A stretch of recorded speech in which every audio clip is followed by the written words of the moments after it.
Hello everybody, and welcome back to our galactic studio.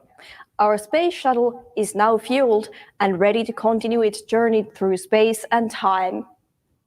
Next up, we had a designer talk about sustainability in Lolita fashion. So in this talk, we are talking how our fashion affects this world with its manufacturing. And here I have Iira to join me for this talk. And from Sweden, we have Eva. Hello there.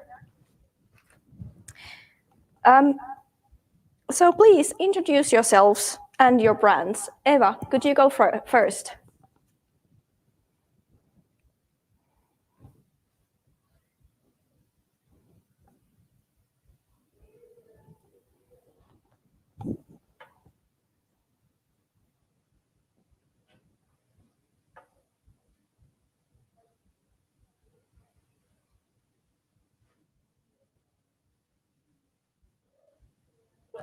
Iira, could you go next?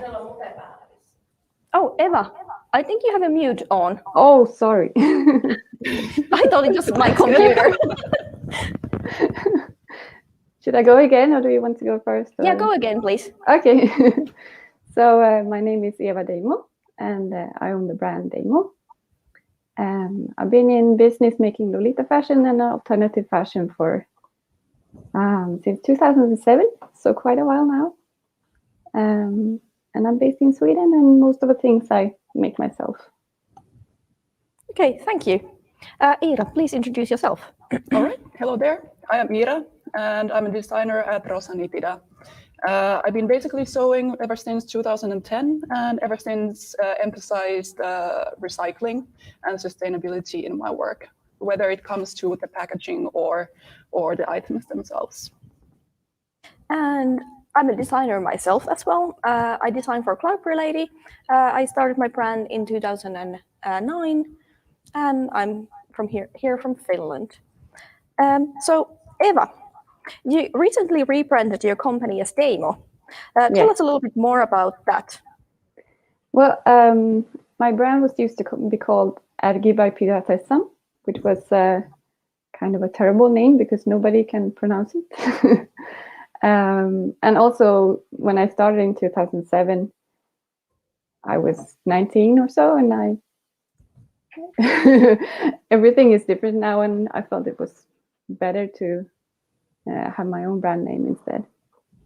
And also, I wanted to change how the brand works and like the idea behind it, and make it.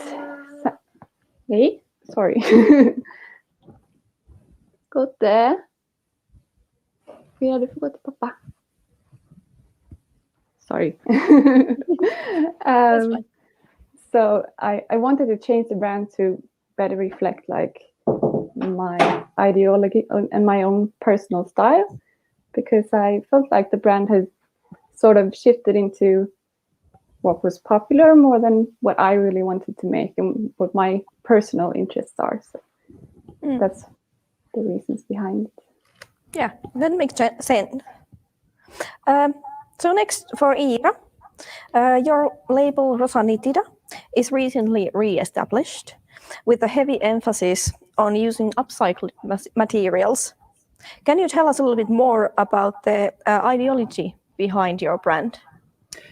Well, first of all, the ideology when it comes to recycling, upcycling, sustainability, well, that is the very core of my brand itself. And I try to concentrate for charitable aspects, especially child welfare and youth welfare here in Finland, just in the name of keeping this world a better place to live in and making it a better place to live in, and maybe trying to deliver a message to everyone to actually think about our future and how we consume. Those are really important topics to discuss. Thanks. And I really love how both of you are bringing these important topics into our fashion.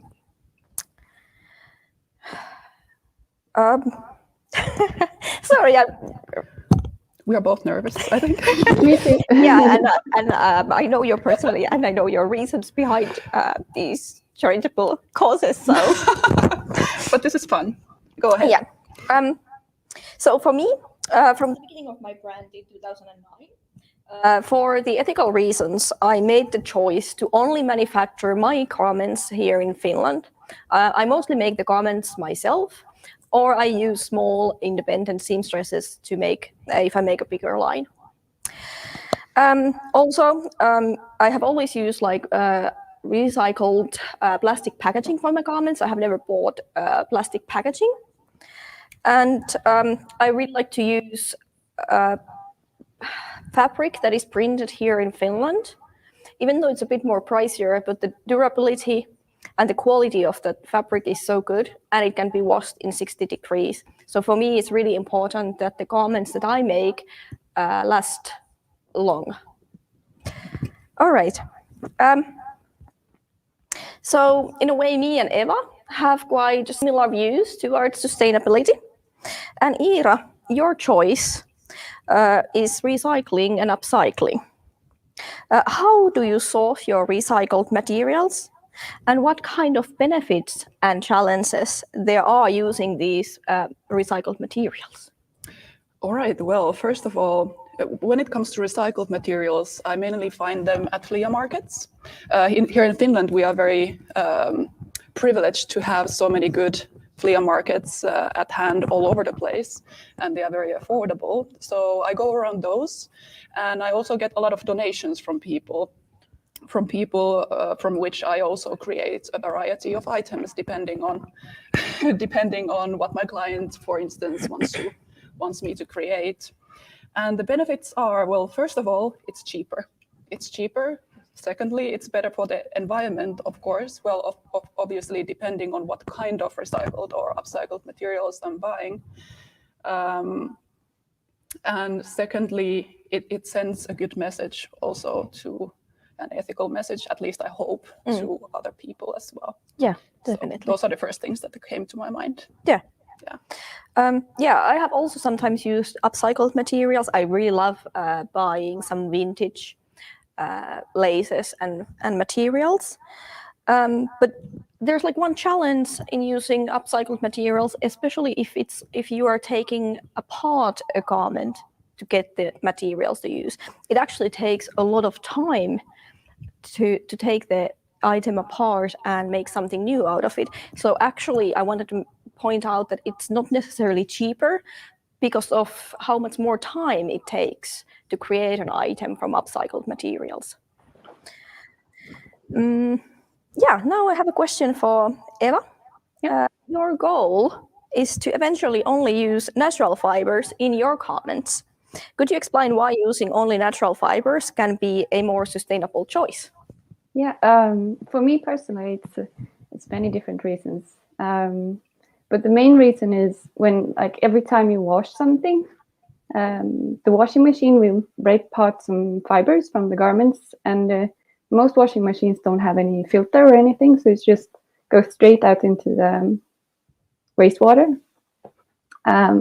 And it, like, for example, polyester and other similar materials, they create a lot of microplastics in our wastewater, which ends up in the fields and in the nature. So that's the main reason I want to use materials that when they go out in the wastewater, they are composted and go back to nature. And also I feel like for me personally, natural materials, they feel nicer and they're more breathable. And often they last longer. You can take care of them and you can repair them, and yeah. So it's a personal choice of like look and feel, and also for nature. Yeah, that's a good reasoning why to use natural fibers, and they are definitely more sustainable in the sense that the afterlife of the garment, like you said, they will compost. I wanted to point out that it's also like a personal choice what kind of like way you want to approach the sustainability. Natural fibers is definitely one choice.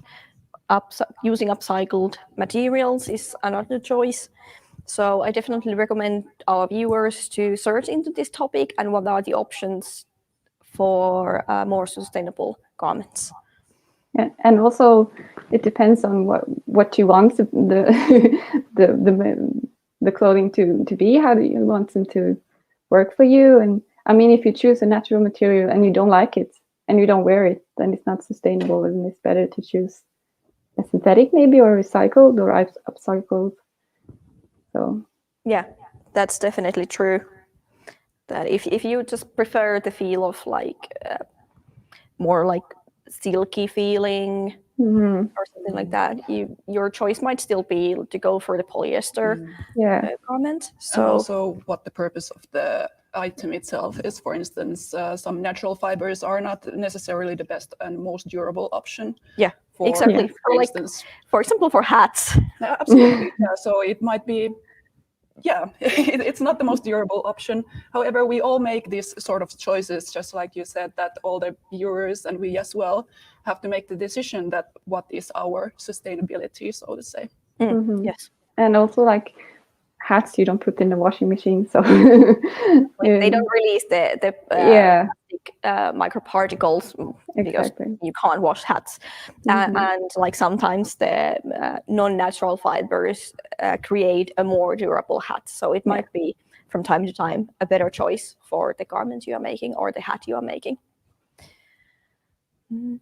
Checking for comments. No question at the time. Thank you everybody for comments, and feel free to ask more. So yeah, when I started to study fashion about 13 years ago, we had one course about the ethics of garment manufacturing, but we had more emphasis on the ethicality rather than sustainability. But it's not a surprise, because at the time when I studied fashion, the mass production was really questionable. And of course, ethicality of garment manufacturing became a subject everyone was keen on due to the Rana Plaza factory accident in 2013. So Iira, I wanted to ask you, since you are currently studying fashion, millinery in particular, how much do they emphasize the sustainability? Well, I would like to say that at least here in Finland, one of the very first courses that we had to take was about sustainability and the ethics of fashion and clothing and millinery, whatever it was at that point. So all the courses, regardless of what the subject itself is, they usually bring the ethical view on it and also the sustainability aspects to the courses and studies themselves. So it's very much so, it's very trendy. And I've also seen this happening regarding some of the very biggest, so to say, fashion brands, for instance, H&M as well. So it's very much in focus at the moment. So they do emphasize it a lot in a wide variety of topics. Yeah, that's really good. And it's really good that they are like teaching it to new designers, because now you can like take it as part of your brand from the very beginning and truly think about how to make your label sustainable. Because like we know lots of brands are actually greenwashing themselves right now, their image right now, by claiming they're doing better, when actually they maybe have one line that is made from organic cotton and they are claiming to be better. So yeah, it's definitely good that they are teaching it. So yeah, I wanted to talk about like when I was a teenager many years ago, and I first discovered Lolita fashion.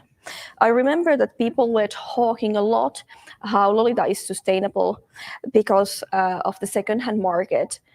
And lots of natural fibers were used at the time. We are talking about like early 2000s. But the thing is, back then Lolita wasn't easily readily available, so people were like lucky if they could get their hands on real Lolita brands, and the materials were very different from what they use nowadays. And there's a lot more Lolita available for everybody all over the world. So I think things have changed a lot from those time. What are the biggest changes you have seen? Eva, could you start? Yeah, I think we got into Lolita fashion about the same period, I guess.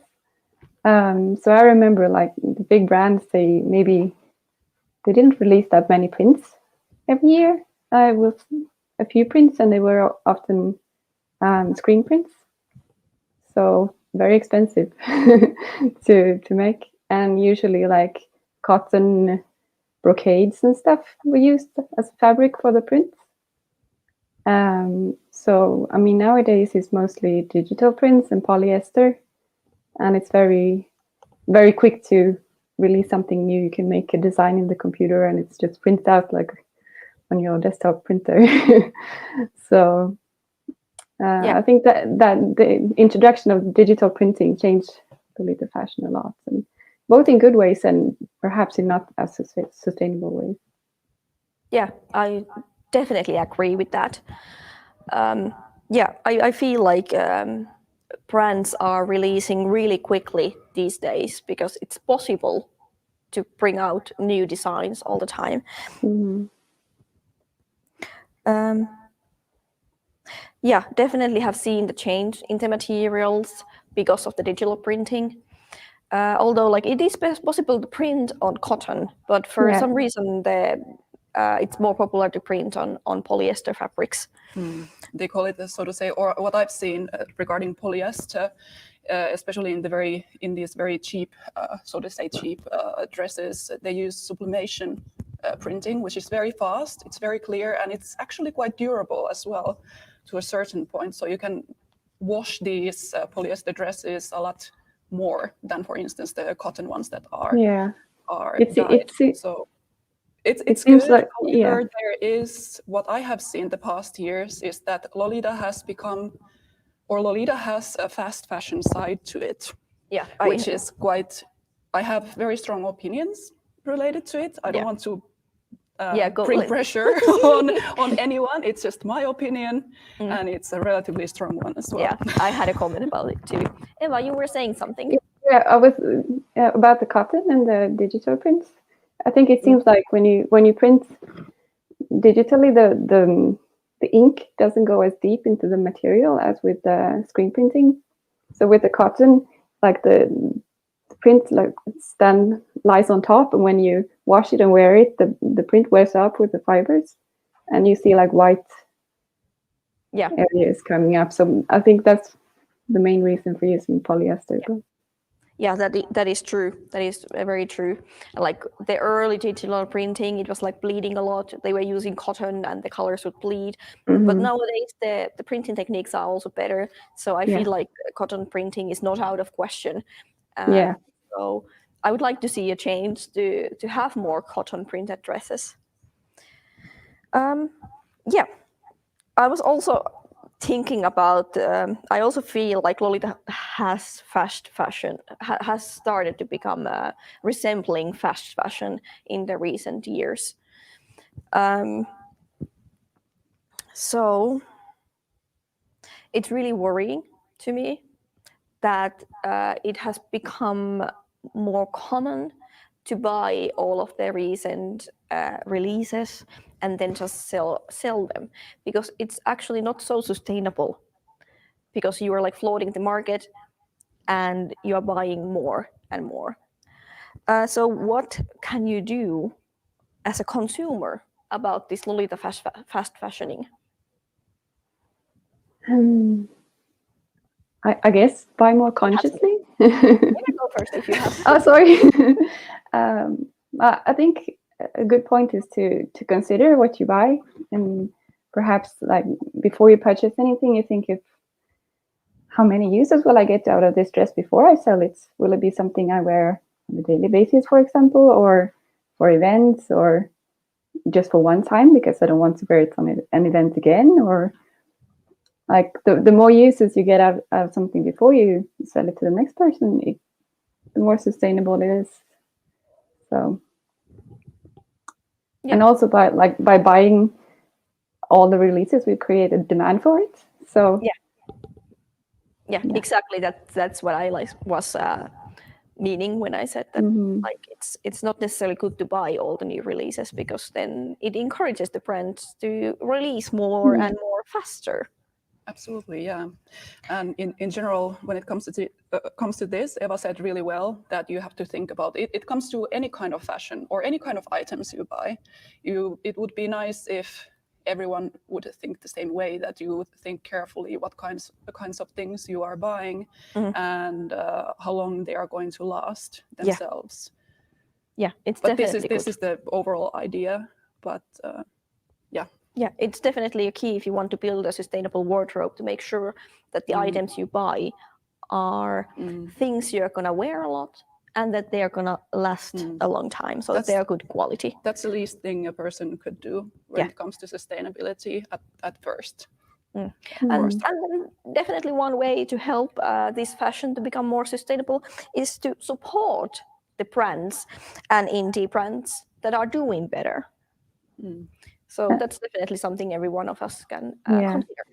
And also we as consumers, we can, I mean, it's probably difficult to ask the Japanese brands about their sustainability program, but with the businesses that we can contact, we contact them and we ask them, what is your production like? How do you work with sustainability? And like encourage other brands to do this journey as well. And for me personally, I hope that people will contact me if they have any suggestions of things that I can do better, because I don't know everything. I'm new to this too, and I would love to learn more.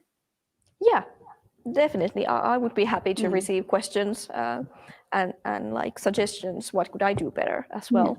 And definitely, even for the Japanese brands, if they get the information that people would like to see something else in this fashion, I know like some of them are definitely open for suggestions like this. So I would even encourage you to contact the Japanese brands about these issues as well. We had some questions. I wanted to take a couple of those first.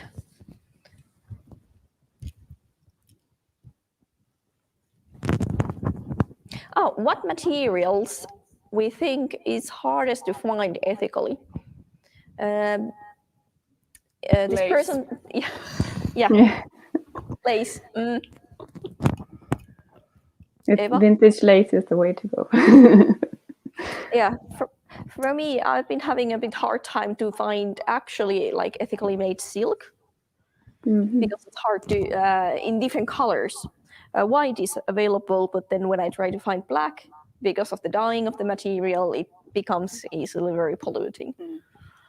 I do know that regarding silk, there are some options where these companies only collect the, how do you call them, the shells of the butterfly after the butterfly has been coming out of the pea shell. silk or something like that. But in any ways, well, silk is not the most ethical option by default. But yeah, I do know some of those. I can send you a link. Yeah.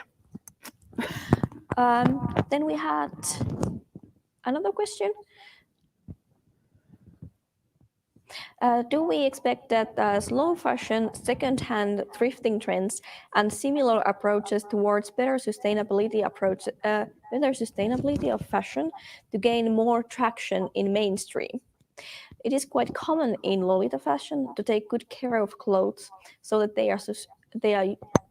so that they stay usable, can be bought and sold on the second-hand market, and are cherished for a long time. But we are still a small niche. So they are asking if this way of taking care of garments will gain more traction in mainstream fashion. It actually already does exist. For instance, was it Lindex or H&M? Some of these big chains here in Finland or in the world actually do collect their old clothing for recycling itself. So it does already exist on a big scale. So, and it's getting more and more common. There are a lot of, for instance, here in Finland, we have several smaller general brands, so to say, that collect their clothing for reusing for their own new products. Yeah, I agree. I think we're definitely seeing quite a big movement towards more sustainable and durable fashion. Yeah, definitely, I agree. I think like there are so many people, especially younger people, who are who think about this kind of stuff a lot and are making their choices when they're buying garments and when they're taking care of their garments to make sure that they last for a long time. And we also see these clothing like stores where you can borrow clothing are coming here in Finland. And their focus is, of course, the sustainability issue, that you don't need to buy everything, that you can borrow a garment and like have a new wardrobe every month, which is really cool thing that we see in the main fashion happening. So another question. Would you have any suggestions for organizations that use large amounts of cloth materials, like militaries of the world, to tune to more sustainable sources for uniforms, tents, bags, and other stuffs? Oh, this is a really hard one. Hard one. Well, I have a personal experience because I worked with the military. Not going to say which country, I can't say that. But actually, that military in question, and to my understanding, most of the militaries, for instance, they use very, very high quality garments, which also requires, well, smaller seamstresses and whatever companies they are using.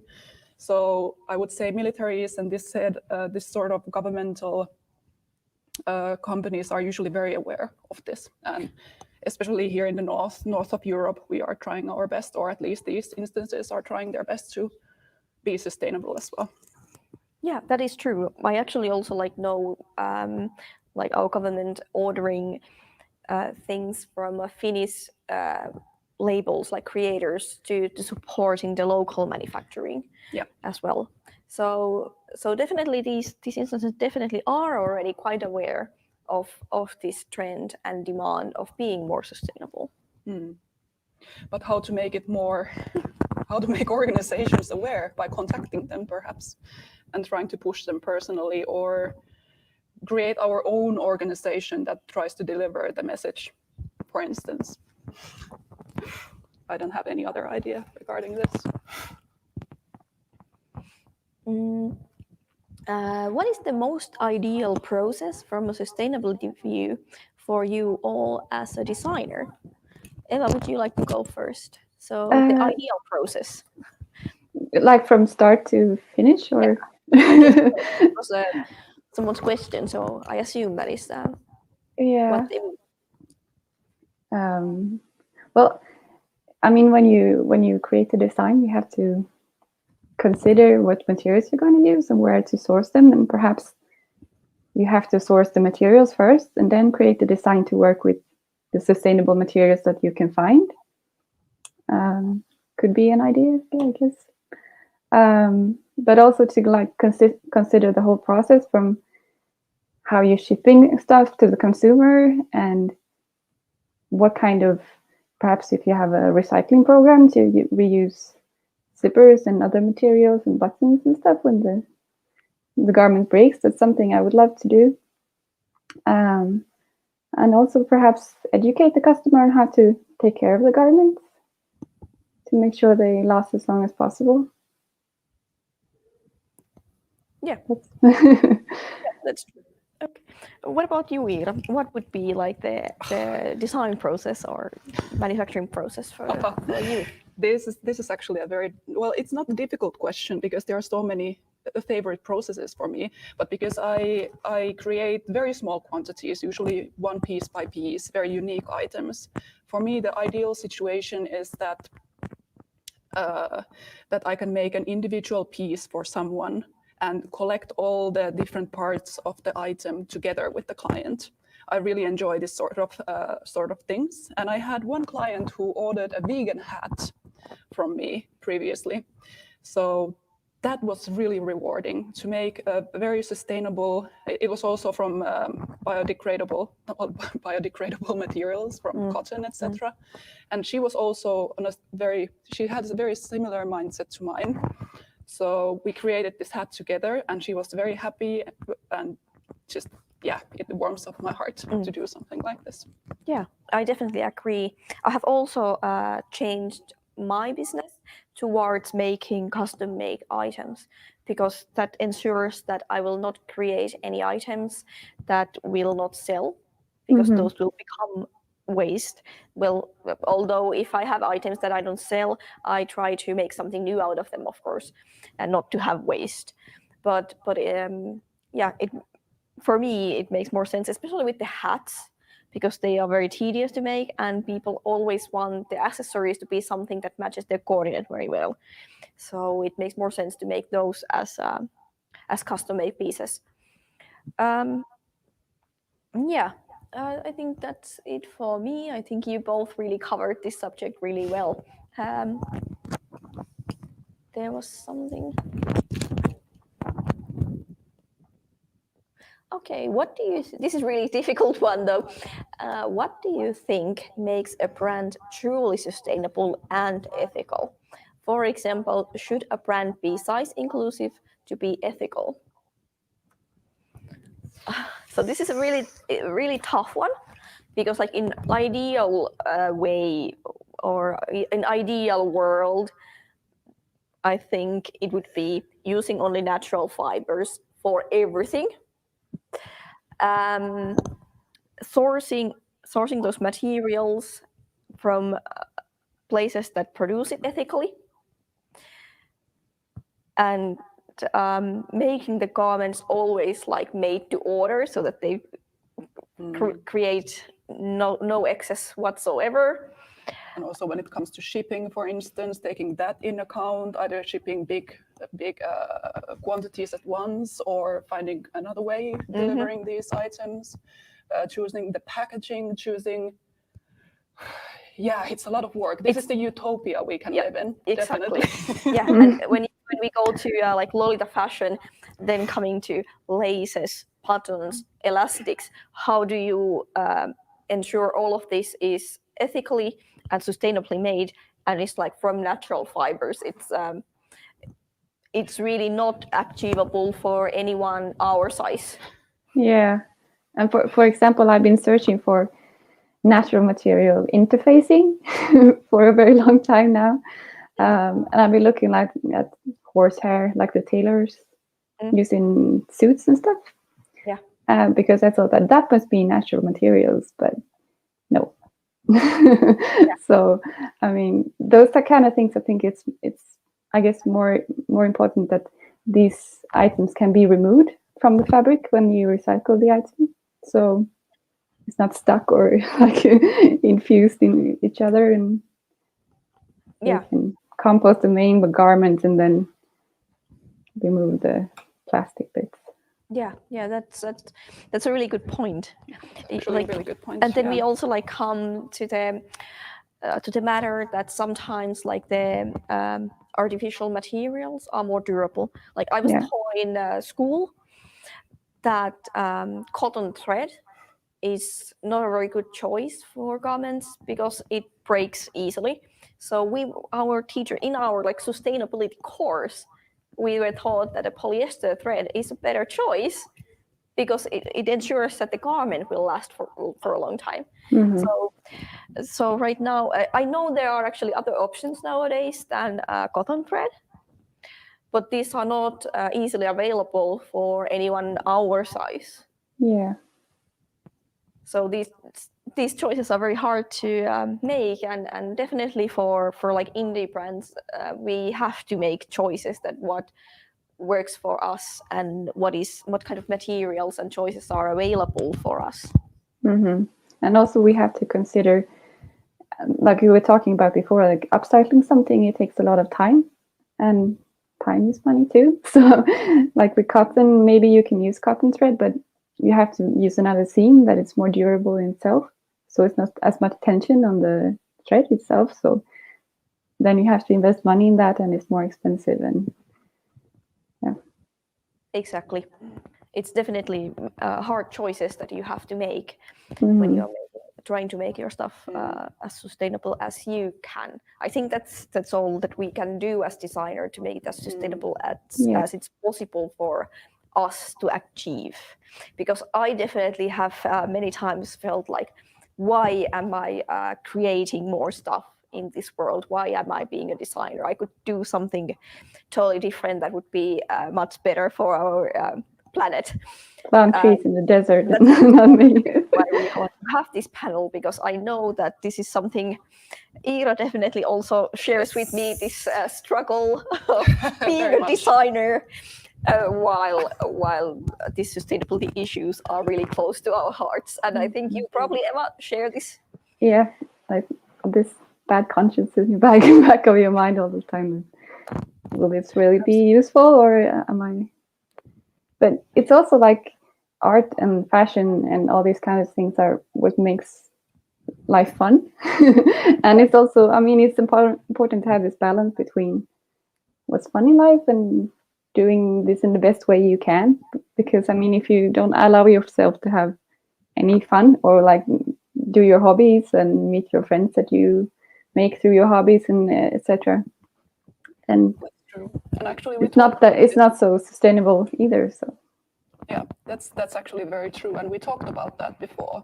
Because, for instance, myself, I would be an absolute hypocrite if I didn't admit the fact that yes, I use lace from China, because the options are very limited regarding that, and I'm still doing research on the matter, that what can I do to achieve the same kind of aesthetic that I actually adore, without buying books of polyester lace very cheap from China.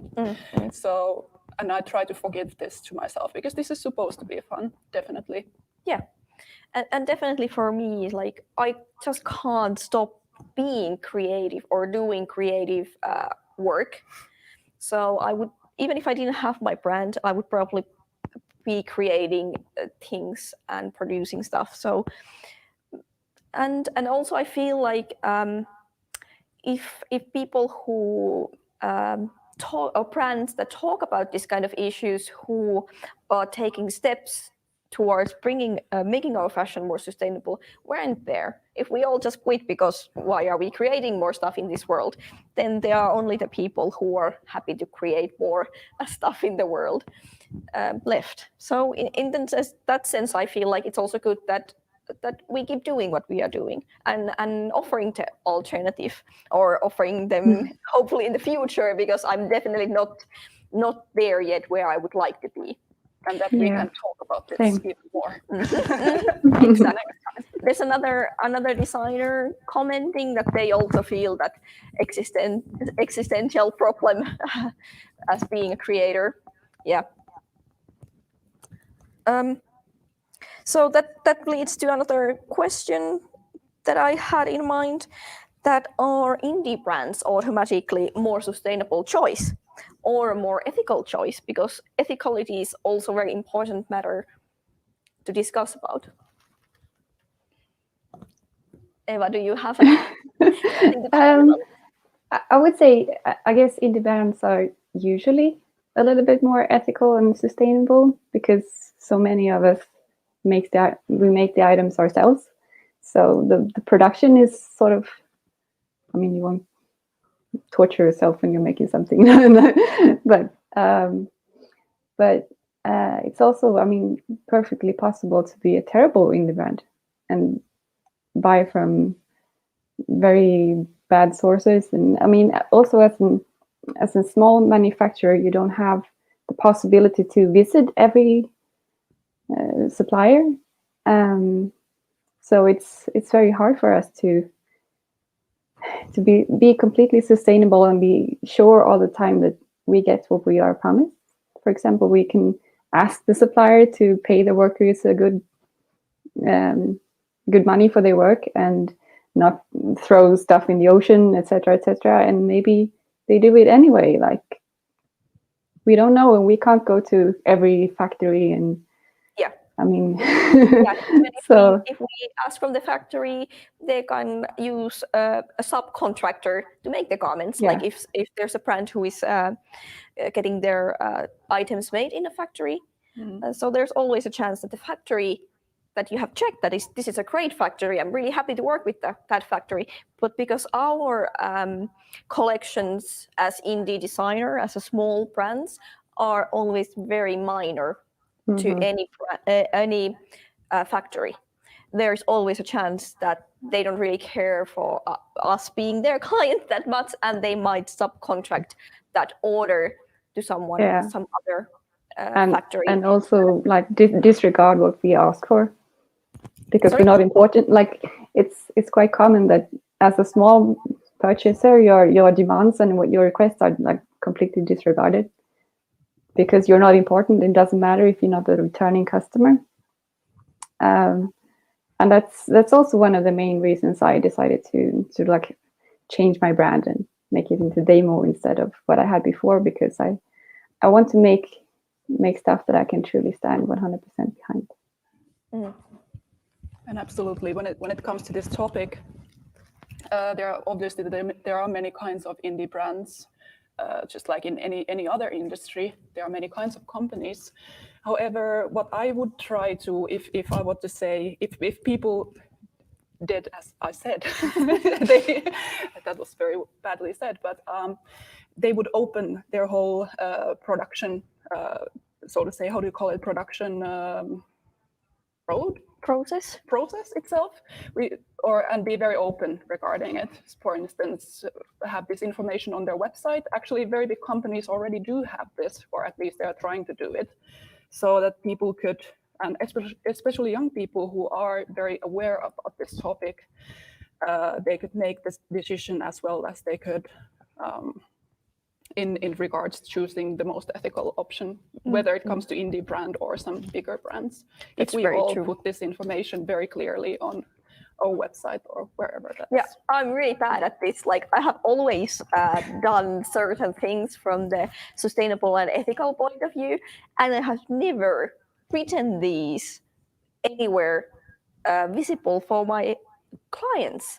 I have written them for myself as my goals for my brand. But I didn't realize back in 2009 that these are something that would be really good to be available for the clients. And especially nowadays, definitely. Yeah, definitely. Also in the sense that other brands could look at this, what I'm doing and what you are doing, and they can see like, hey, this is doing like this way. It's possible for me too. And hey, it's actually trendy, and it's very, very cool. Yeah, I would say. Yeah. I definitely agree with Eva that not most, but many indie brands are already very ethical because they are producing their garments in a small scale.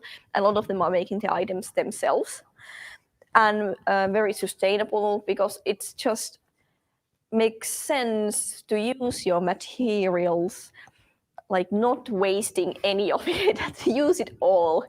So I'm sure all small creators like keep all of their excess fabric to make accessories and just use it all, because why would we waste it? We spend our money to buy that material. So in that sense, smaller brands are quite likely more sustainable than bigger brands. True. They are mass producing. But I definitely recommend, like we established earlier, like Eva said, that just message the brand you're considering to buying from, and so you can find out if they are more sustainable and what are their ethics. And I know a couple of brands, or actually many of them, that actually with the item that they're sending to a client, they have written a long or a short list about the places they have gotten all the materials, every single one of the materials, that where they are from. And I find that really cute and actually very cool. That's a very good idea. Yeah, we have a few more questions here. What are the least sustainable choices brands make? Would you like to start, Eva? I know I'm thinking. Well, I think we covered this already, which is offers like mass-producing garments in a very fast fashion Not way. making durable items, etc. And it also depends on the brand and what is the actual scale of the brand as well. So it depends on many factors. So we'd have to open this topic actually a little bit further to give a proper answer, but some basics we already covered. I think one of the worst things we see in the like regular fashion is when things aren't sold and they're just burned or thrown away. Like it's so many resources just. Yeah, definitely. That's the worst thing. Then I wanted to end this in a happier note. I have seen as a designer that Lolitas are nowadays buying more from indie brands because they value the uniqueness and the craftsmanship of the garments. And they are even willing to invest more in those unique pieces that they really, really want. So have you seen this kind of trend happening, experiencing it, and what do you think about it? Yes, and it's fantastic. Definitely. Now that I came back, I would say a couple of years ago, I've been looking at what's going on in the Lolita scene by default. And what I noticed that there are so many more indie brands all over the world. And that already indicates about the fact that, yeah, people are, because they wouldn't exist if people didn't buy them. And I find it really, really, really good. Yeah, I agree. It's wonderful that people are they want to buy unique pieces and they are willing to invest more in a singular piece because that indicates that they're going to be like wearing that piece for a long time and treasure that piece.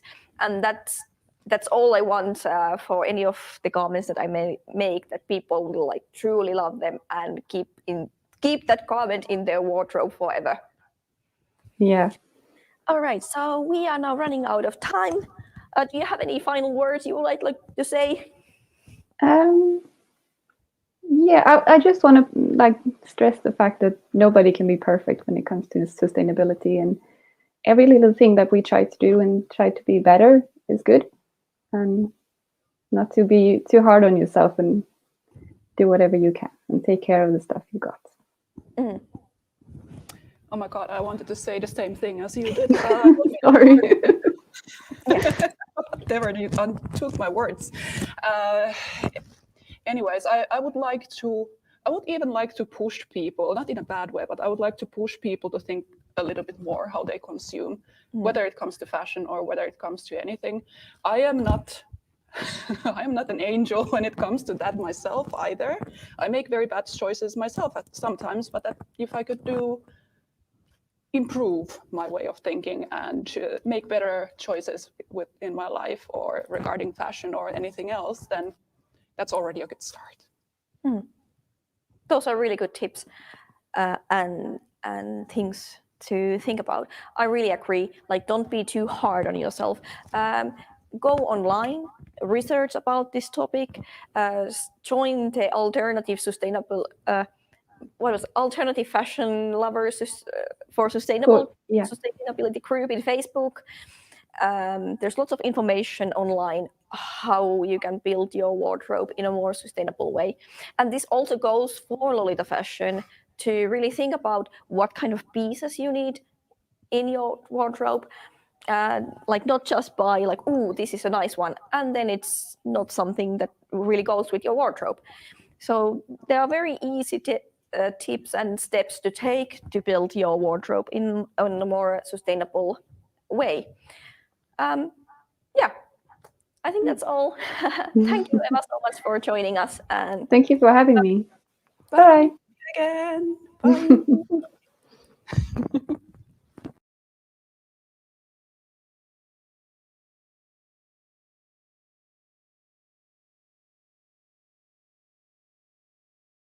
Did Not Hurt Myself is a collaboration between artists Puvithel and Jiri. A reminder to everyone that those who suffer with PTSD did not cause their own PTSD. Someone or something hurt them.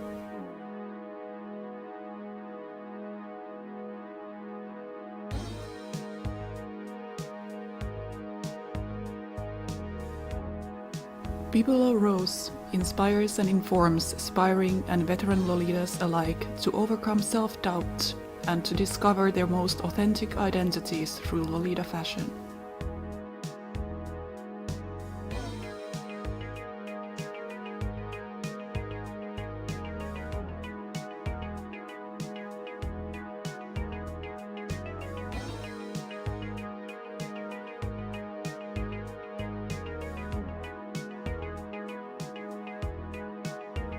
Empire Noir is an elegant Gothic Lolita and people of color owned brand inspired by the regal and the macabre of her African culture, as well as Gothic and classic elements of the Victorian and Baroque periods.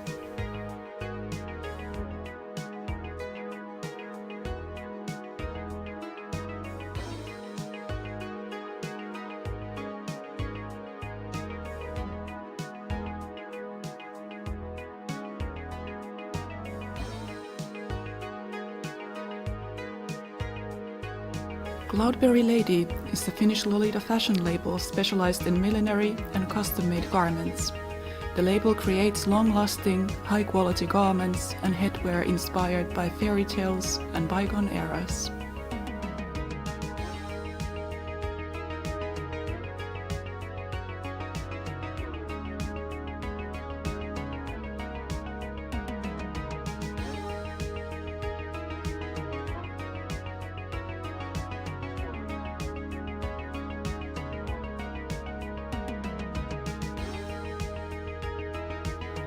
Genkix creates unique shoes and accessories for adults, inspired by a variety of different historical eras. The label strives to use recycled and residue materials whenever possible in their products.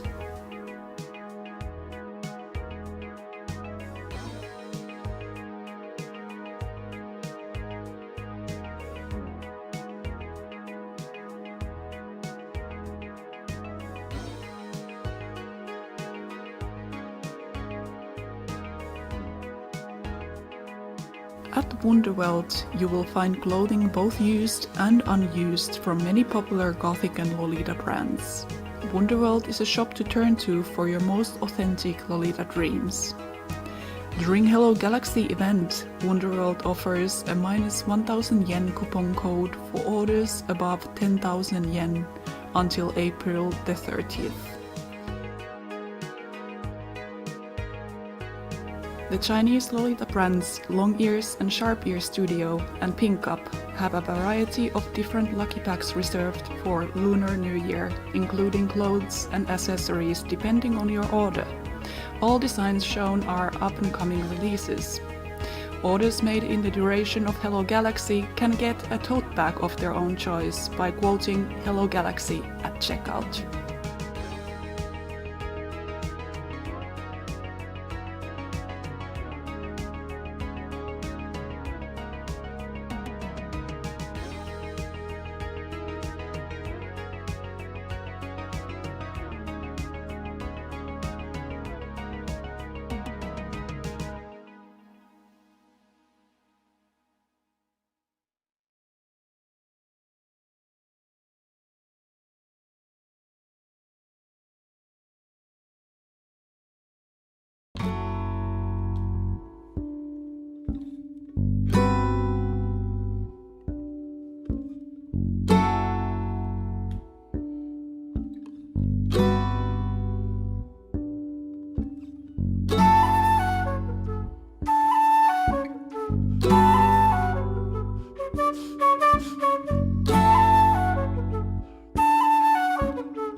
Welcome back. I hope you've enjoyed the journey thus far, and now it's time to move on to the next segment. So next we will have the Stolen Century from Boater to Bonnet and back, 10 temporary modifications for 2 felt hats. For the next program, our hostess has provided following introduction. I will take 2 felt hats, a cloche and a boater shape, and pin, fold, and flip them to temporarily change the shape 10 different ways. If you want to try it too, you'll need a felt hat that's not too stiff or too fold. Some shapes require some pins or brooches or needles, and the bonnet requires a ribbon, scarf, or a sash. If there's time, I can also show how I decorate my hats to match my cords using scarves, ribbons, brooches, feathers, and flowers. The Stolen Century is a daily Lolita who loves hats and different kind of accessories. You can see her cords and cosplays at the Stolen Century on Instagram. Take it away. Hello.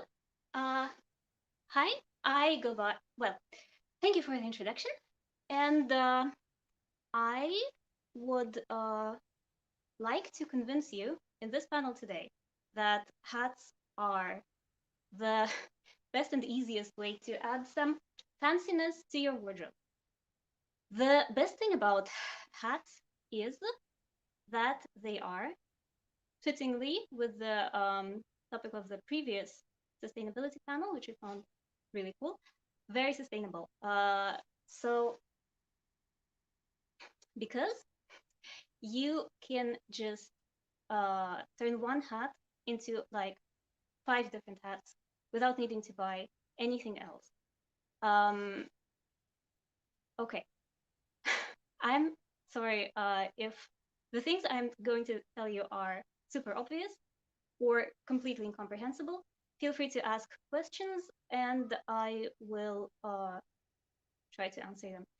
Anyway, so I am wearing a hat, which is very basic, kind of boring. And I would like to make it more fancy. I mean, the first thing that you can do is, I guess, to flip up one side of it and kind of, you know, I'm just sticking a needle in it. I guess I would be sticking it in from the inside, just so that you can see it better. So basically, stick any sort of pin or needle or brooch or whatever, anything sharp, and you have a hat that has kind of a Victorian maiden-esque sort of brim. Yeah. Well, that is something, but you can still go fancier. Like if you flip up a second brim, now I'm going to show off my hat pins. So this is a vintage hat pin that I was super lucky to find. It's really nice, it's really long, and it goes in smooth like butter. Wait. So yeah, I'm just kind of sticking it in the brim.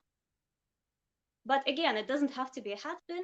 You can just take a needle, a pin, a brooch, whatever. Just pin that brim up. Okay, and here you go. You now have something that looks like, I don't know. Well, it looks kind of like a cowboy hat. But if you want to make it look less like a cowboy hat, you can fancy it up by adding various, basically this part is kind of like a basket, and you can just stuff that basket with everything you love. So for example, I have here a flower crown that was super cheap. I found it on a second-hand site for like €2, and it's really fancy, and it can really, let me demonstrate. Basically, I'm just going to put the prongs in there. I mean, if you have a flower crown, you can just put in the flower crown and then pin up the sides. Obviously, that is the easiest way. Anyway, let's put away the ribbons. Anyway, so you now have a flower basket on your head.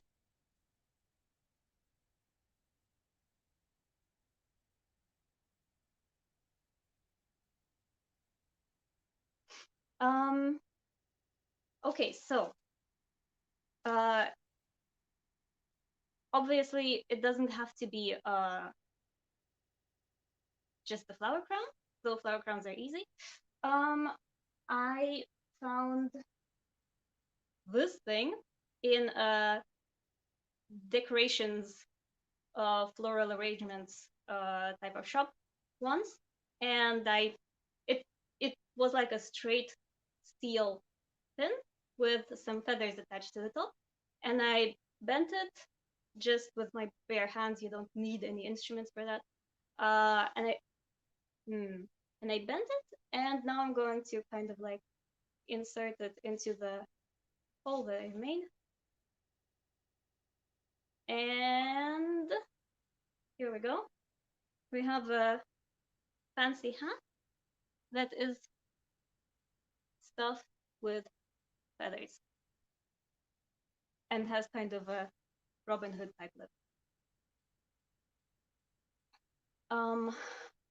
Or you can just take literally just some fabric. So basically, this is a piece of fabric with some stars in it, and I feel like the stars would match my cape. So I'm going to just take that fabric and stick it in there. I unpinned one of the sides so that I can just put the fabric all around the hat. And okay, I'm going to unpin the second part also, because the fabric is too thick and it doesn't go all the way. It doesn't fit inside the small space that I've created. So I'm going to just put it there, not even fixate, not even fixated it in any way, and it's just going to be fine. So basically, sorry. So we have a hat, we have a pin, and if you kind of just pin up that one side,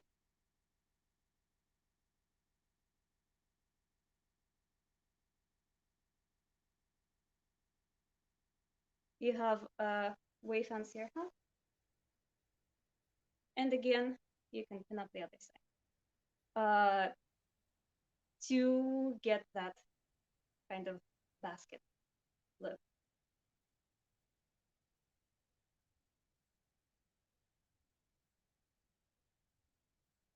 All right.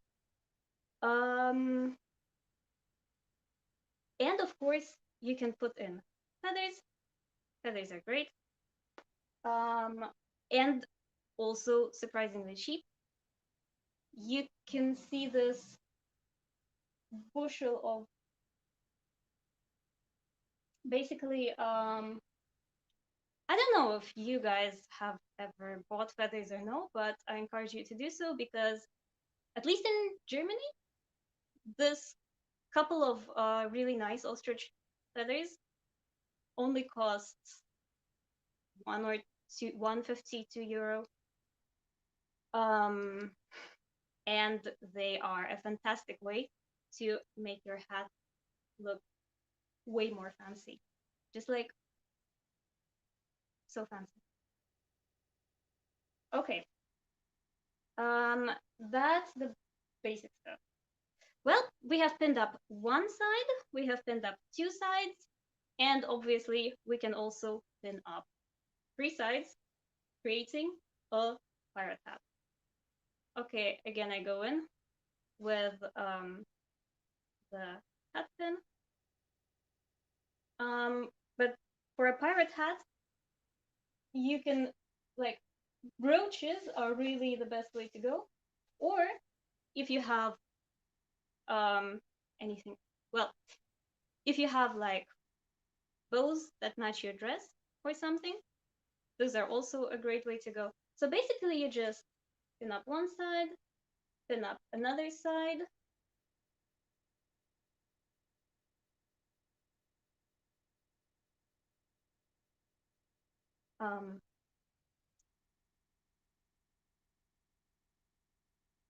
And pin up the third side with another matching ribbon, because Metamorphose is a really nice brand and provides you with lots of removable parts from their items.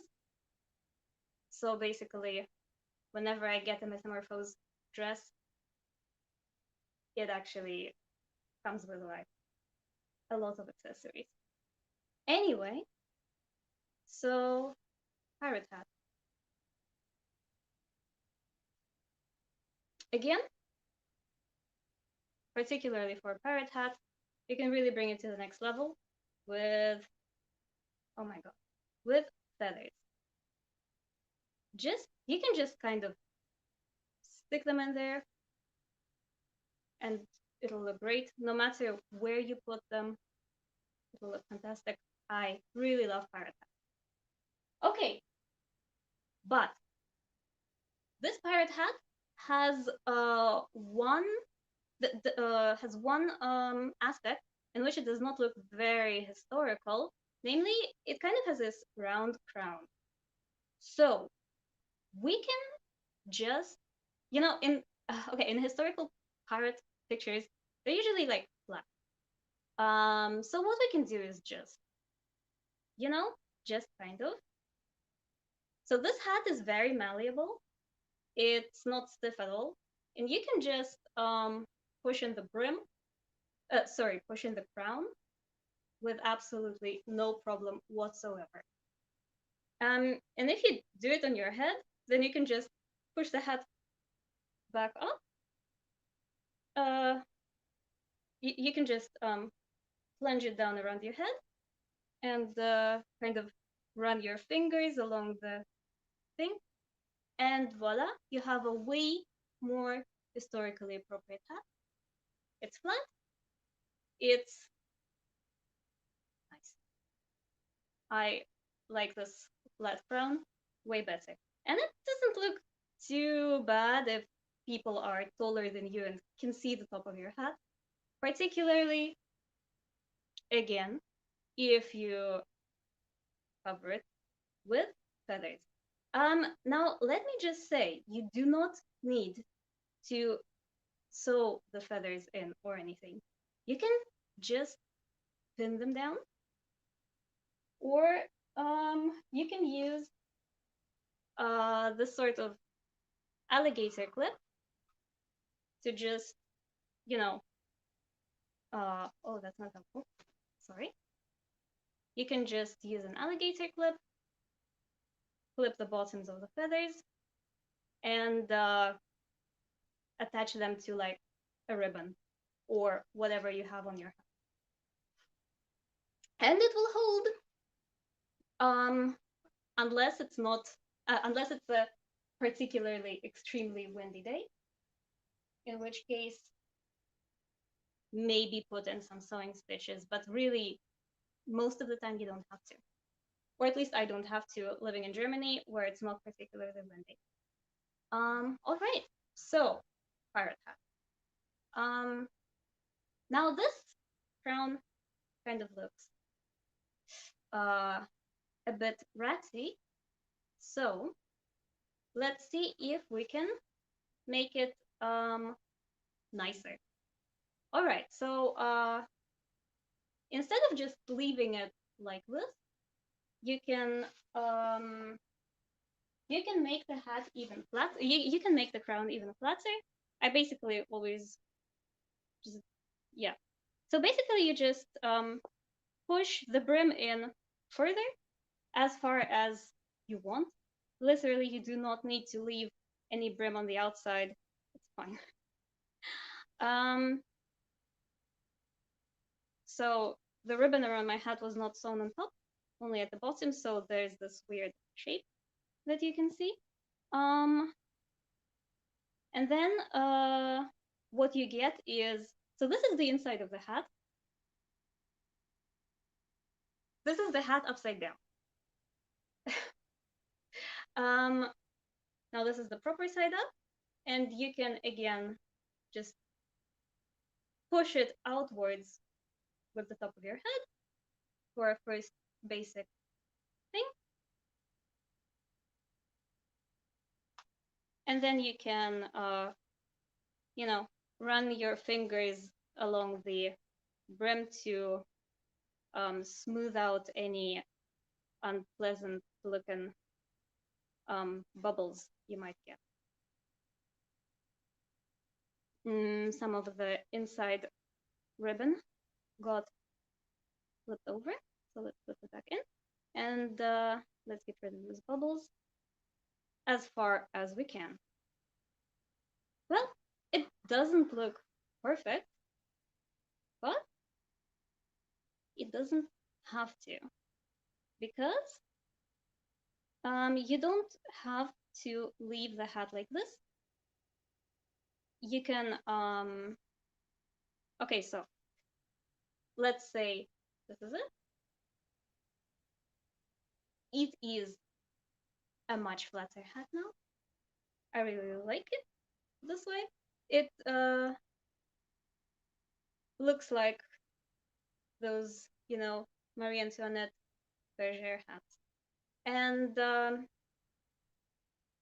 to add even more drama, you can again pin up one side or more sides. I'm going to pin up one using the hat pin, but it doesn't have to be a hat pin. I'm just kind of pushing the hat pin in, making sure I grab some of the brim with the needle, and then pushing it back out. All right. Well, this is fine. This will hold for now. So what you get is, sorry, this is mirrored for me, so I never know in which direction to move the things that I see on camera. Okay, so the crown is kind of ugly. You don't have to leave it this way. You can just grab a ribbon, which I definitely have ribbon.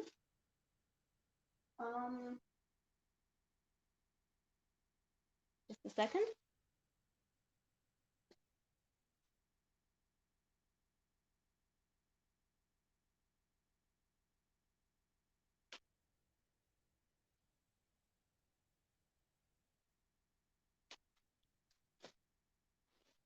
I cannot find the ribbon I was planning to use, so I'll just use this, which is a belt that came with an Innocent World jumper skirt.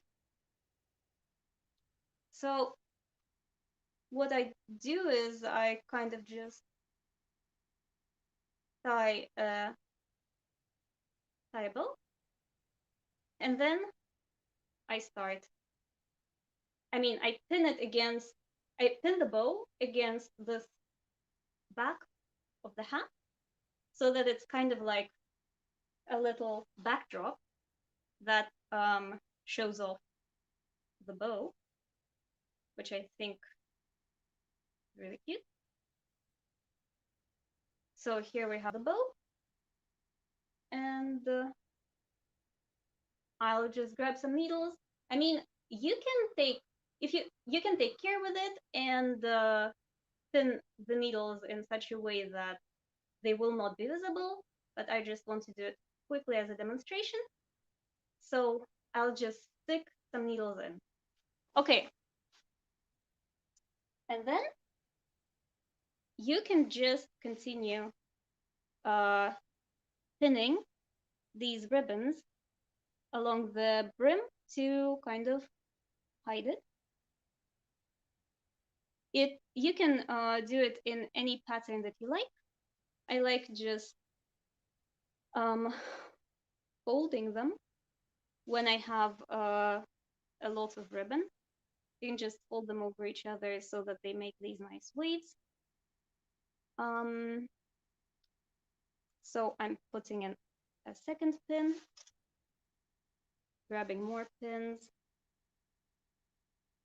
putting in a third pin.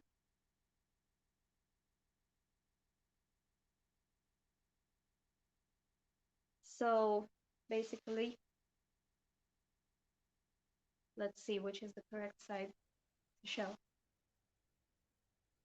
Okay, but let's take a look. It's pinned in kind of a weird way. Do you know why? Let's repin it so that it doesn't look quite so weird. So I'm just pinning one side now to show what it can look like.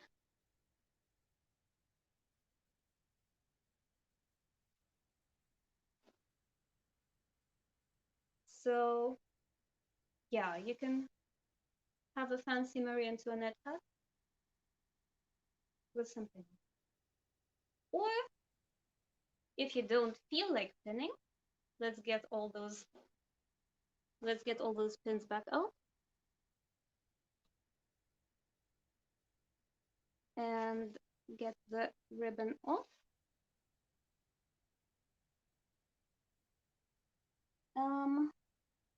What you can do, obviously, is just put a flower crown on it.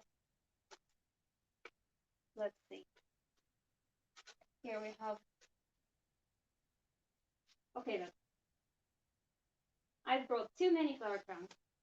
Okay, here's one example flower crown. You can just plop it down on top of the hat. And if your brim isn't too messy the way mine is right now, it will look fine. Basically, fancy. Again, you can turn it into a tricorn.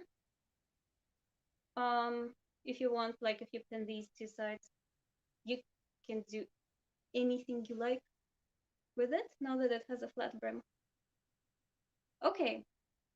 Oh, no, wait. There was one more thing that I wanted to point out. So basically, a million years ago, I bought some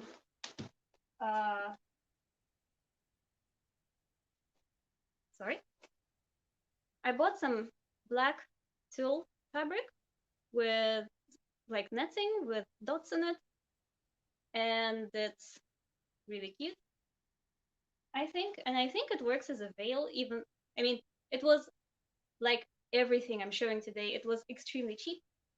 And you can, like, so I'm wearing all black, and this brown hat doesn't quite match. So you can just cover it in a veil or a different fabric or whatever. Like if you have only one hat and it doesn't match the color of your outfit and you want to wear it nonetheless, then you can get some netting in a matching color and just, so I tie the ribbon in the middle of my stretch of fabric. I am going to pin the ribbon above the so this is the back of the brim. I'm going to put the ribbon on top of that and pin it down so that it stays in place. All right. Spin. And then you can basically just put one side of the fabric over one side of the hat, the bottom, the top, and the other side over the other side.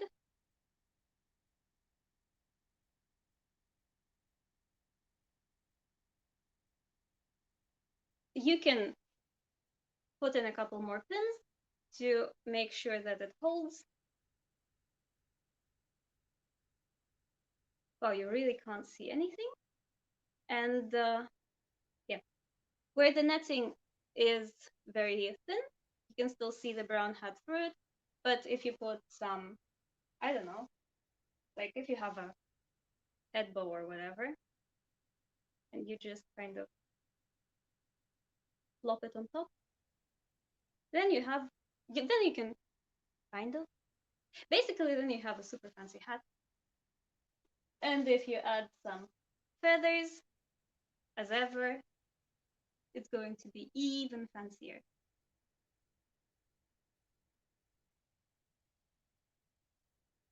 Okay, the last thing that I want to do with this brown hat, okay, I'm taking off the netting, I'm getting off the hat pin,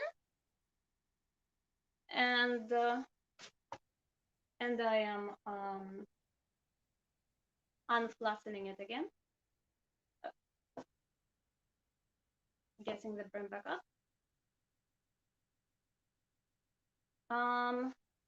So the last thing that I want to do to show today with this hat is a bonnet loop.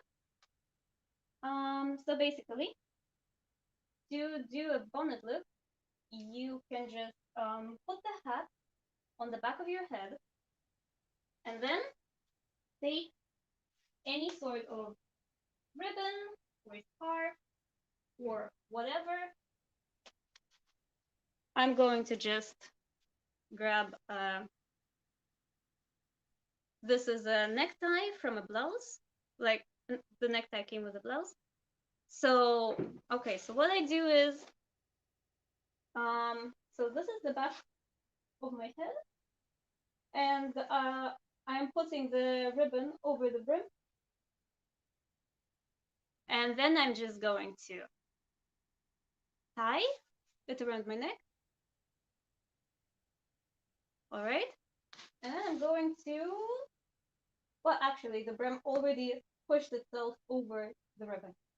All right, and we have a bonnet.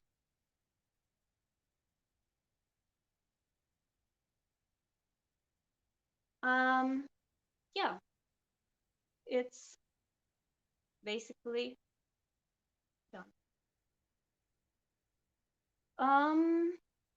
It's super easy, and I find it very good. I probably don't need to show you how to decorate a bonnet, but I just found out that, so this is an antique crochet color. Well, not an, okay, it's not antique. It's just an old crochet color. I don't know how old it is, but basically, if you just kind of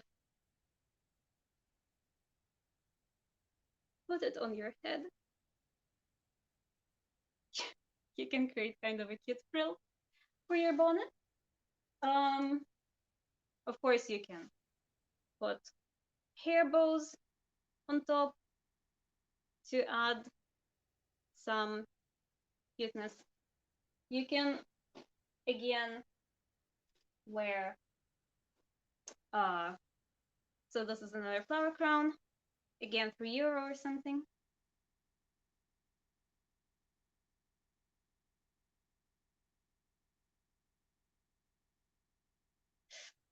Yeah, and of course you can decorate it on the outside also. So this works with all kinds of hats, not just this one. Goodbye hat, we won't be seeing you anymore. But also also, for example,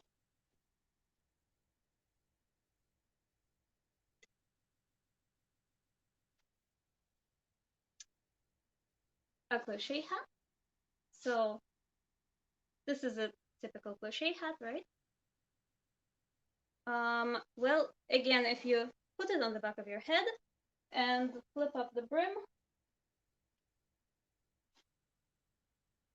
Okay, over a wig, it looks very tiny. But if you have a crochet hat with a longer brim, then you will see more of it. And if you wear it without a wig, you will also see more of it. I have only tried it without a wig so far, so that was a bit of a surprise. Okay, here's like a tiny hat. And you can also bonnetify that. Just then you'll get kind of a more less flamboyant, tinier bonnet look. So yeah, bonnets are really easy. Okay. Now, the thing that I wanted to show with the crochet hat. Obviously, you can also flip up the brim to give it a bit of a cuter look. If you don't just want to look like you're stuck in a bucket. Okay. But you can also go higher. Like, so this is the natural tip I have flipped it to, but you can flip it further. Nobody is stopping you.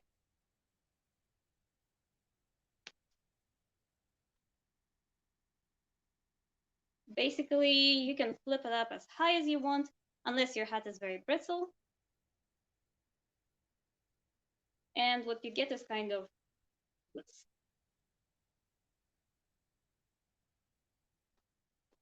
So you can use that for a kind of Robin Hood type look, almost. Again, smooth out any bubbles that you can see.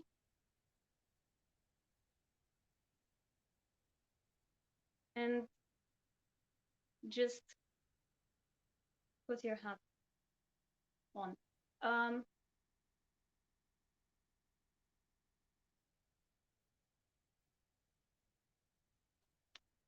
Again, if you put in a flower crown, that will make it fancier. Here's a flower crown. Let's put it in there.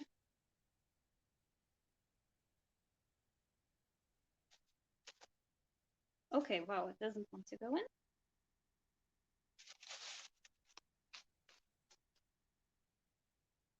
Here we go. So the flower crown, again, was cheap and secondhand. And it gives you a rather fancy look. And of course, you can make it even fancier with some feathers.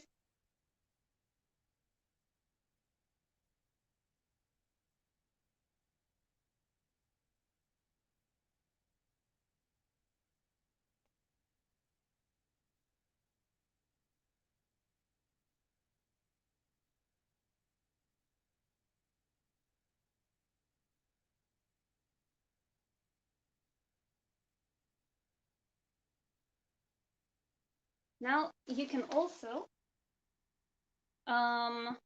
further deform the hat by, again, pushing in the crown.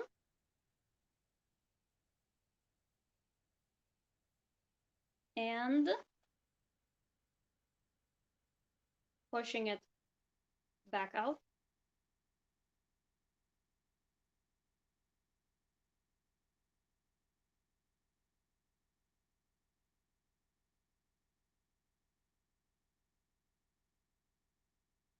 depending on the stiffness and shape of your hat, it might be more or less willing to cooperate with this sort of thing.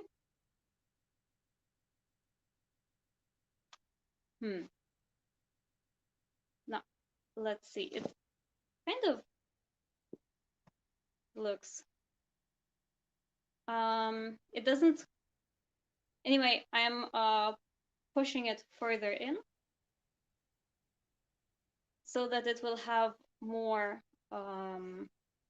space to be, so that we have more space to push back out. So I'm pushing it back out.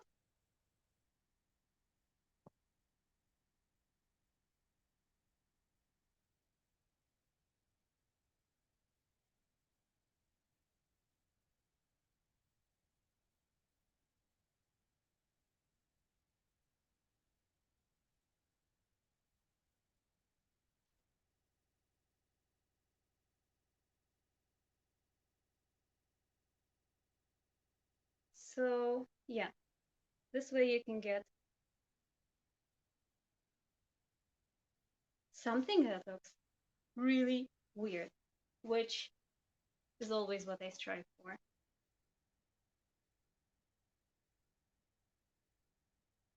If you put in a flower crown, it looks even fancier.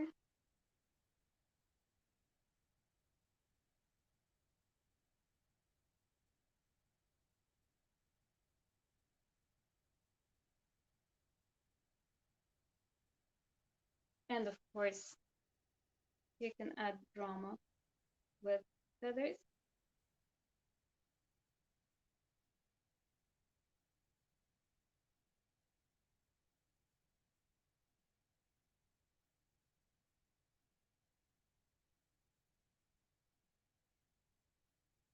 Yeah. So,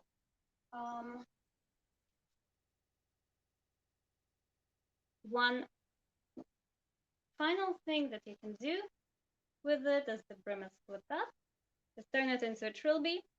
So basically, depending on the stiffness of your brim, if you just kind of pinch it in the front and push it in the back, you get a trilby. Should you want one for any which reason. You can vary how deep it sits by pushing the top in further, or like higher or lower.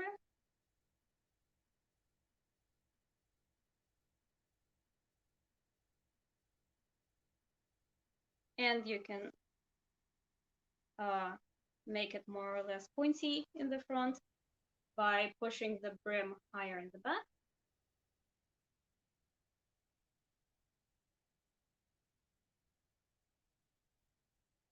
Yeah, all right. This is a serviceable trilby, I think.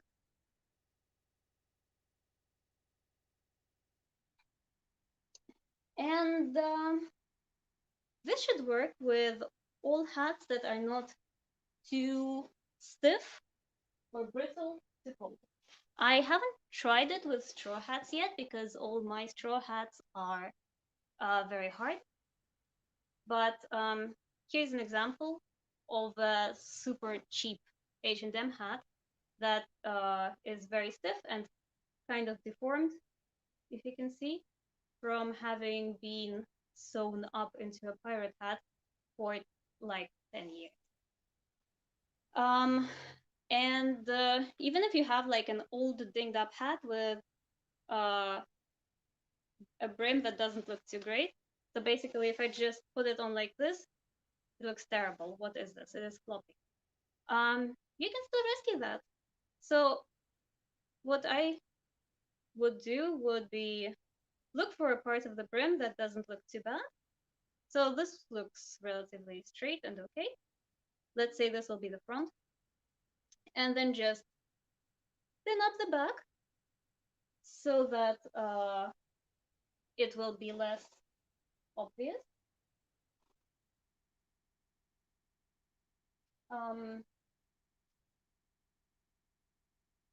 let's put a pin in it.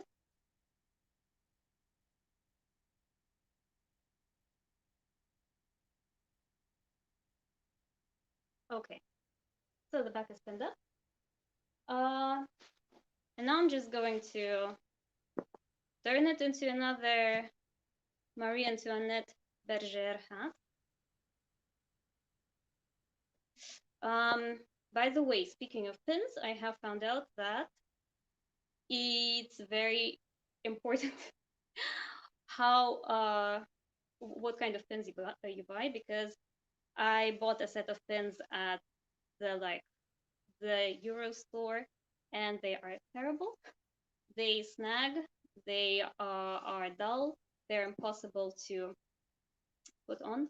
But high quality pins go in like butter and stay very nice and continue looking beautiful. And also, like, a pin cushion is super useful if you don't have one. By the way, this one is super cute. It's hand embroidery by Olosta Embroidery on Instagram. It's adorable. If you want to see more traditional Slavic embroidered motifs, you should check her out. So anyway, this is a hat that looks kind of like a bergère, and again, you can fancy it up with a ribbon. You can put in some flowers. You can put in a veil, or you can just grab a scarf, make a ribbon,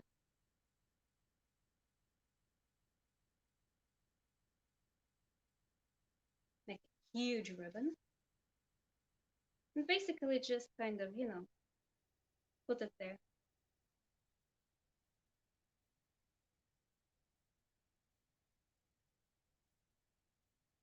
And voila, you are a magician with it. Yeah, again, pin it in place.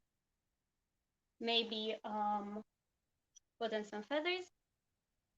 Oh yeah, another thing I wanted to show you was how to securely fasten feathers if you have a hat pin, which I seem to have misplaced mine.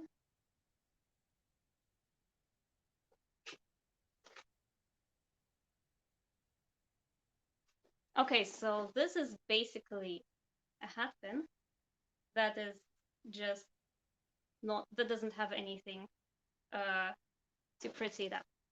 So to make sure that your feathers are secure, you can, if you have some sort of scarf or anything on your hat, you can just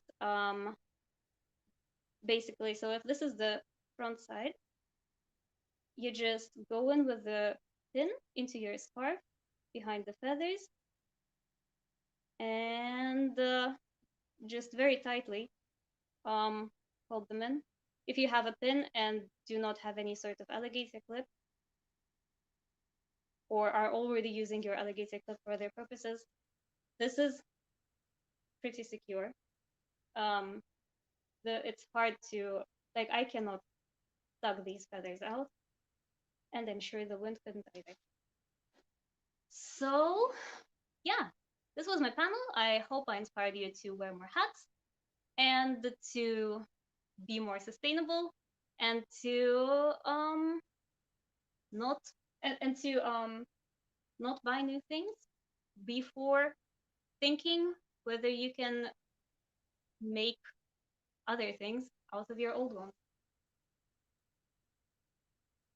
Bye.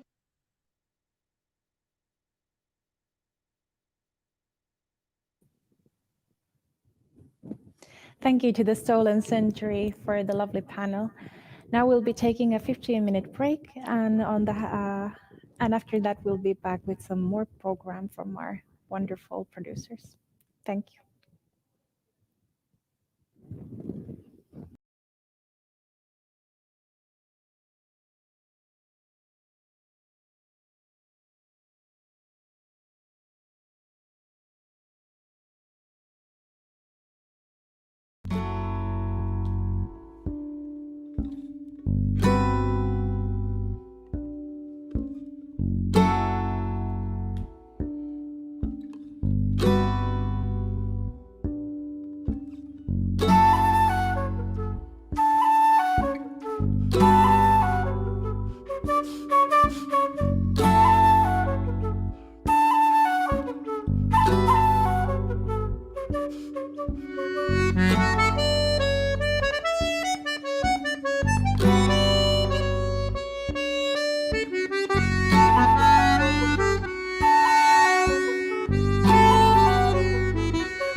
Not Hurt Myself is a collaboration between artists Puvitel and Jiri. A reminder to everyone that those who suffer with PTSD did not cause their own PTSD. Someone or something hurt them.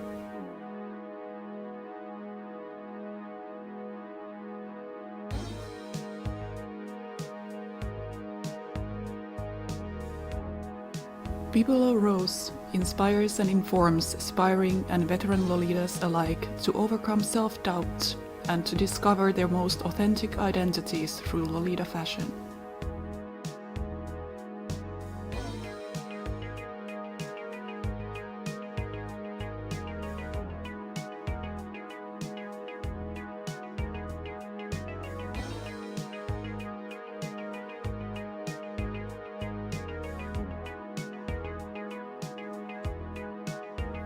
Empire Noir is an elegant Gothic Lolita and people of color owned brand inspired by the regal and the macabre of her African culture, as well as Gothic and classic elements of the Victorian and Baroque periods.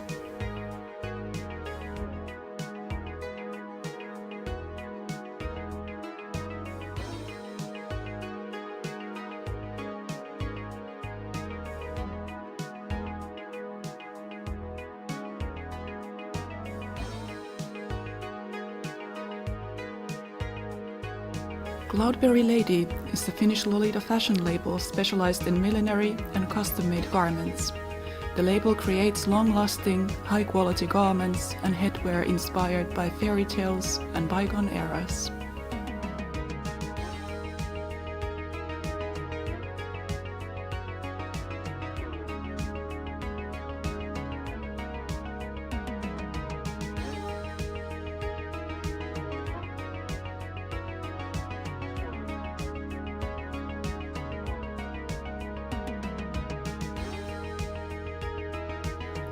Genkix creates unique shoes and accessories for adults, inspired by a variety of different historical eras. The label strives to use recycled and residue materials whenever possible in their products.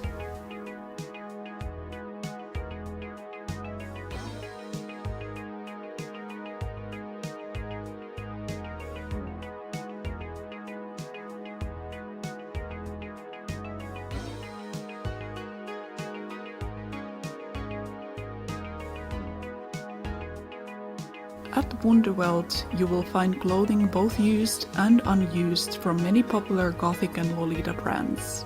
Wonderworld is a shop to turn to for your most authentic Lolita dreams. During Hello Galaxy event, Wonderworld offers a -1000 yen coupon code for orders above 10,000 yen until April the 30th. The Chinese Lolita brands Long Ears and Sharp Ear Studio and Pink Up have a variety of different lucky packs reserved for Lunar New Year, including clothes and accessories depending on your order. All designs shown are up-and-coming releases. Orders made in the duration of Hello Galaxy can get a tote bag of their own choice by quoting Hello Galaxy at checkout.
Did Not Hurt Myself is a collaboration between artists Puvithel and Jiri.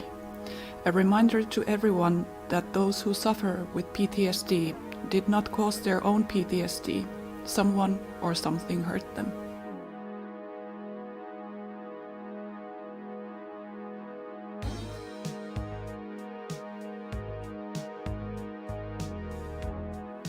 Bibulo Rose inspires and informs aspiring and veteran Lolitas alike to overcome self-doubt and to discover their most authentic identities through Lolita fashion.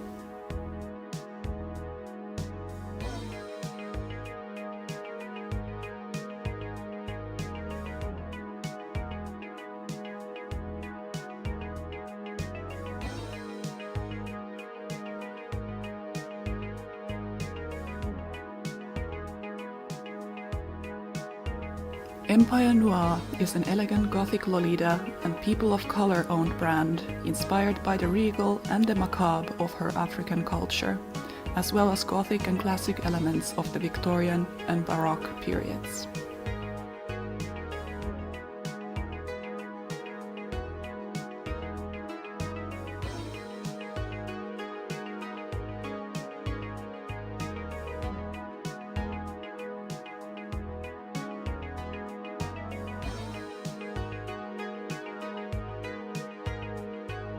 Cloudberry Lady is a Finnish Lolita fashion label specialized in millinery and custom-made garments.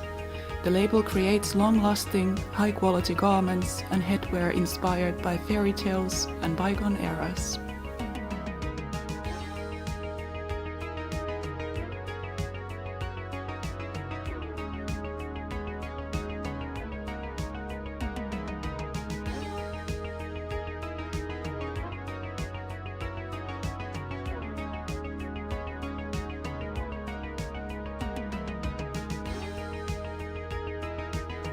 Genkix creates unique shoes and accessories for adults, inspired by a variety of different historical eras. The label strives to use recycled and residue materials whenever possible in their products.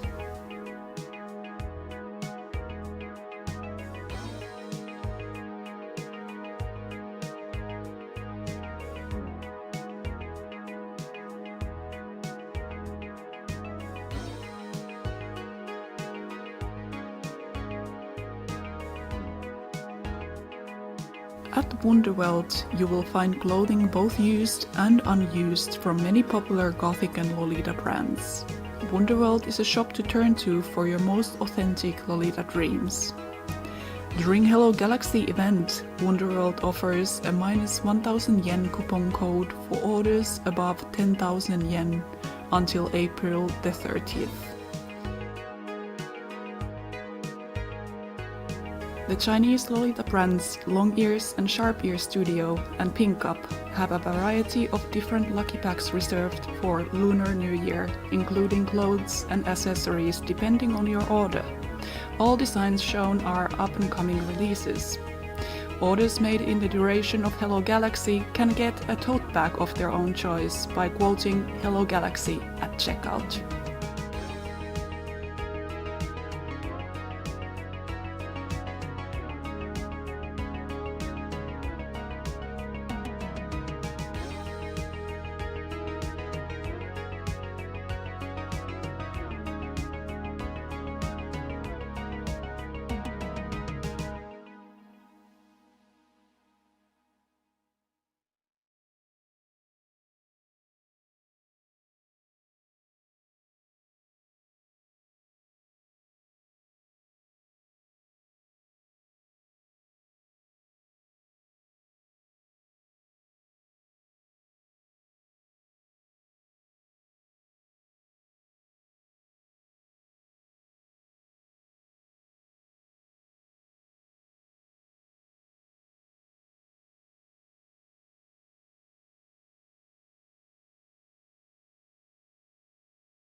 Welcome back. Our next guest is Camille Noir and Kai Lomotey. They're hosting the panel on makeup in Gothic Lolita fashion. This panel is a 101 dive into makeup. Panelists are going to teach and talk about tips to understand facial structure and makeup aesthetics, as well as makeup application and facial skincare. The main focus is Gothic makeup, and the panel is interactive, so feel free to comment and ask questions throughout the set. We would also want to wish you all a happy Black History Month. Thank you. I hope they can see us. Go back to StreamYard real quick. Yes, it can. Hello, everybody. Look at this. Hello. All right, so and then we go back to here. Wrong one. Sorry, we are just a mess and we're trying to make things work. It is 10:30 today. I know. Okay. I can't see the comments, but We're okay, coming we'll back. talk to them Go later. back. Hold on a minute. Here is what we'll do. Give us one moment. Sorry about that, everybody. Which one? Is this open? Yeah, that's open. So it's here. Sorry, everyone. We're just we're getting our lives together. We are. Yes, we are. It's 10:30 in the morning, and we are American. Yes. Oh, wrong one. Present. Why is it always the wrong one? Presenter view. Well, would you Yes. look at that, kiddos? We are now on, I think. Yes. Yay. That's fine. You can present, and then if I see any questions, I can go through the user. Okay, guys. Hi, sorry for that. I am Camille Noir, and this is... Hello, my name is Kai. And today we're going to be doing the panel about Gothic Lolita and makeup, or makeup and Gothic Lolita, or whatever you want to call it. And so, what's a panel about, Kai? We yell at about makeup. That is what I am here for. Okay, so you are here to yell about Gothic makeup and Gothic Lolita. I am here to yell about makeup in general. Okay, so without further ado, let's get this stuff on the roll. And next slide. Did I hit next slide? There we go. Pause. Hit pause. Yep. Now go back. Go back. And then just click. This is also what I am here for. You will just hit the arrows. Okay. Fantastic. So let's start with, what is Gothic makeup? Now, in my opinion, that's just my opinion. What I've learned over years is that what Gothic makeup is, it's just makeup influenced by the macabre and the dark, i.e. like vampires, witches, ghouls, dark, sirens, and all that. And Gothic Lolita makeup is heavily influenced by romantic goth makeup. So those are the things that I just find Gothic makeup to be, because in general, there isn't really any such thing as Gothic Lolita makeup, though people have asked about it for years, especially when we were starting out. We thought there was a specific aesthetic for Gothic makeup, for Gothic Lolita makeup, and there isn't. It's just basic makeup skills, and you just use it to coordinate around your outfit. So let's go with, what is romantic goth? Here we go with our aesthetics right here. Romantic goth aesthetics. If you know what romantic goth is, or Victorian goth, you've seen it before. Evanescence. It basically is Evanescence. Nightwish. Lunica Coil. Yeah. But yeah, it's heavily influenced by the Victorian period. A lot of mourning garments influenced about it. Architecture, castles, lots of red lips, beautiful floral in the hair. I'm sorry, I'm rambling. It's okay. It's morning. And let's see, next slide. Next right there. And so let's begin with foundation. Yay, foundation. But first, this was actually a little bit of a trick. Aha!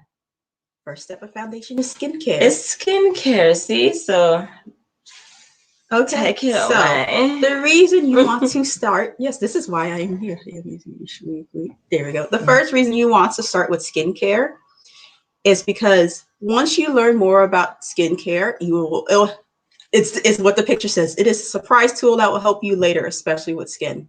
skin with makeup and finding products that fit Very you. true, very true. So you'll find out your skin type, which is oily, normal combination, and dry. And once you know, we'll get into that a little bit later. And then also, if you add certain things to your skincare, you'll find you'll have to do things like use less foundation. For example, I don't know if you can see it very well right here, but I have some acne scars right here. And normally, I can't cover that up with foundation. I would have to add concealer. But once I start adding more ingredients into my skincare routine, I can use less foundation. True. And the thing where we say that is what she said is that, you know, when you take care of your skin becomes really good skin, and good skin is actually what makes makeup look so good. It's what makes the foundation goes on smoothly, flawlessly, and it's a bit easy for add concealer underneath your eyes and contour. It's just, you want good skin. The absolute basics of a skincare routine are going to be a gentle cleanser. You want gentle to start with, a moisturizer, and sunscreen. Please wear sunscreen. I don't know where you are, what the sun is like. Sunscreen, and please moisturize. I can't. Those are the first steps. Moisturize, man. Please. If you watch Doctor Who, you get that reference. Now, understanding foundation for Gothic makeup. Now, I wrote this in mind for POC.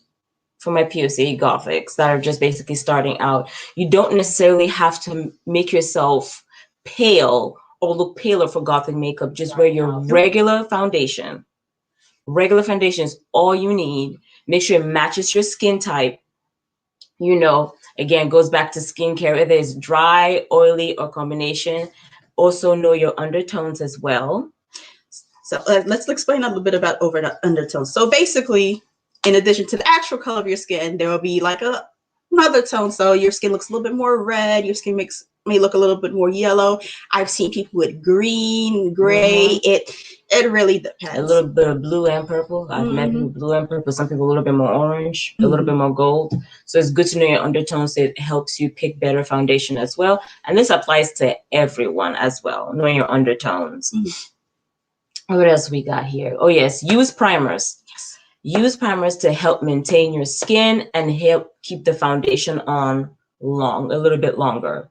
You know, when it's super hot outside, you know, that's when the primer comes into play. Your face doesn't melt off. Yes. That's because you have a good primer. That's for primer for like long last wear, or like for dry skin, or for glowy skin, or for like a dewy skin, or like for just a matte finish.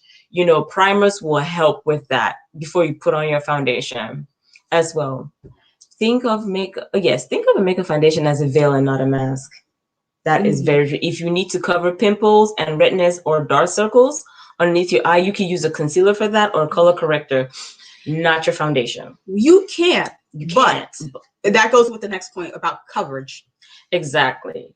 Coverage should be your personal preference.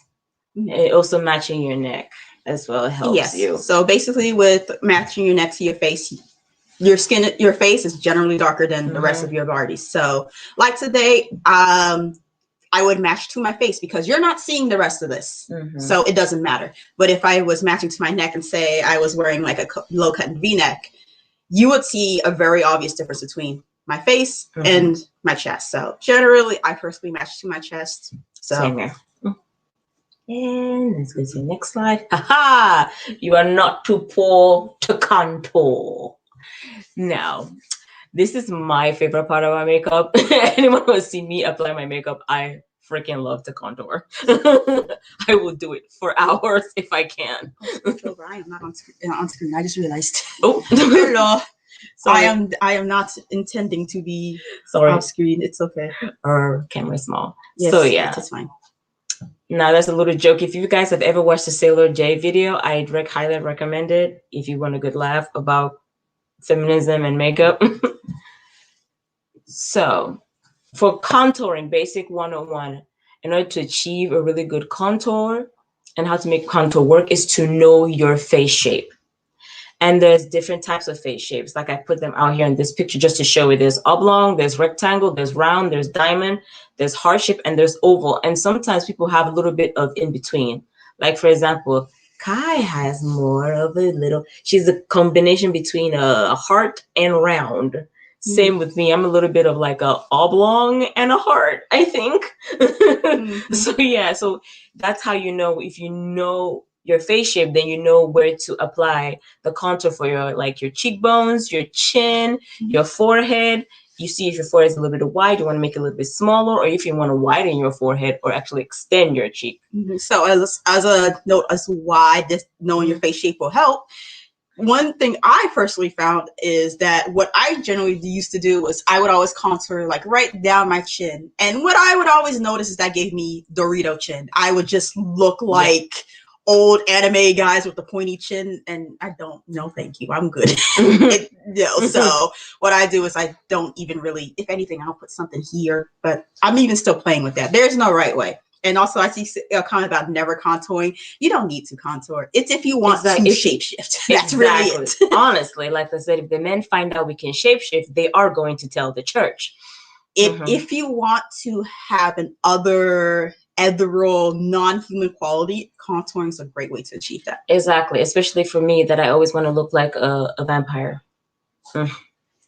Yes. Especially for that, it's very good. Seriously, if they do find out, it's over. We're doomed.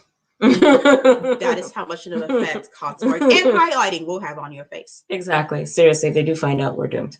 Don't tell your spouse if you're married or partners that you can contour. They will tell the church. And now I just gave an example of basically contouring, and this is a classic diamond shaped face. Oh, is it heart? It's more of a heart. It's more of a little bit.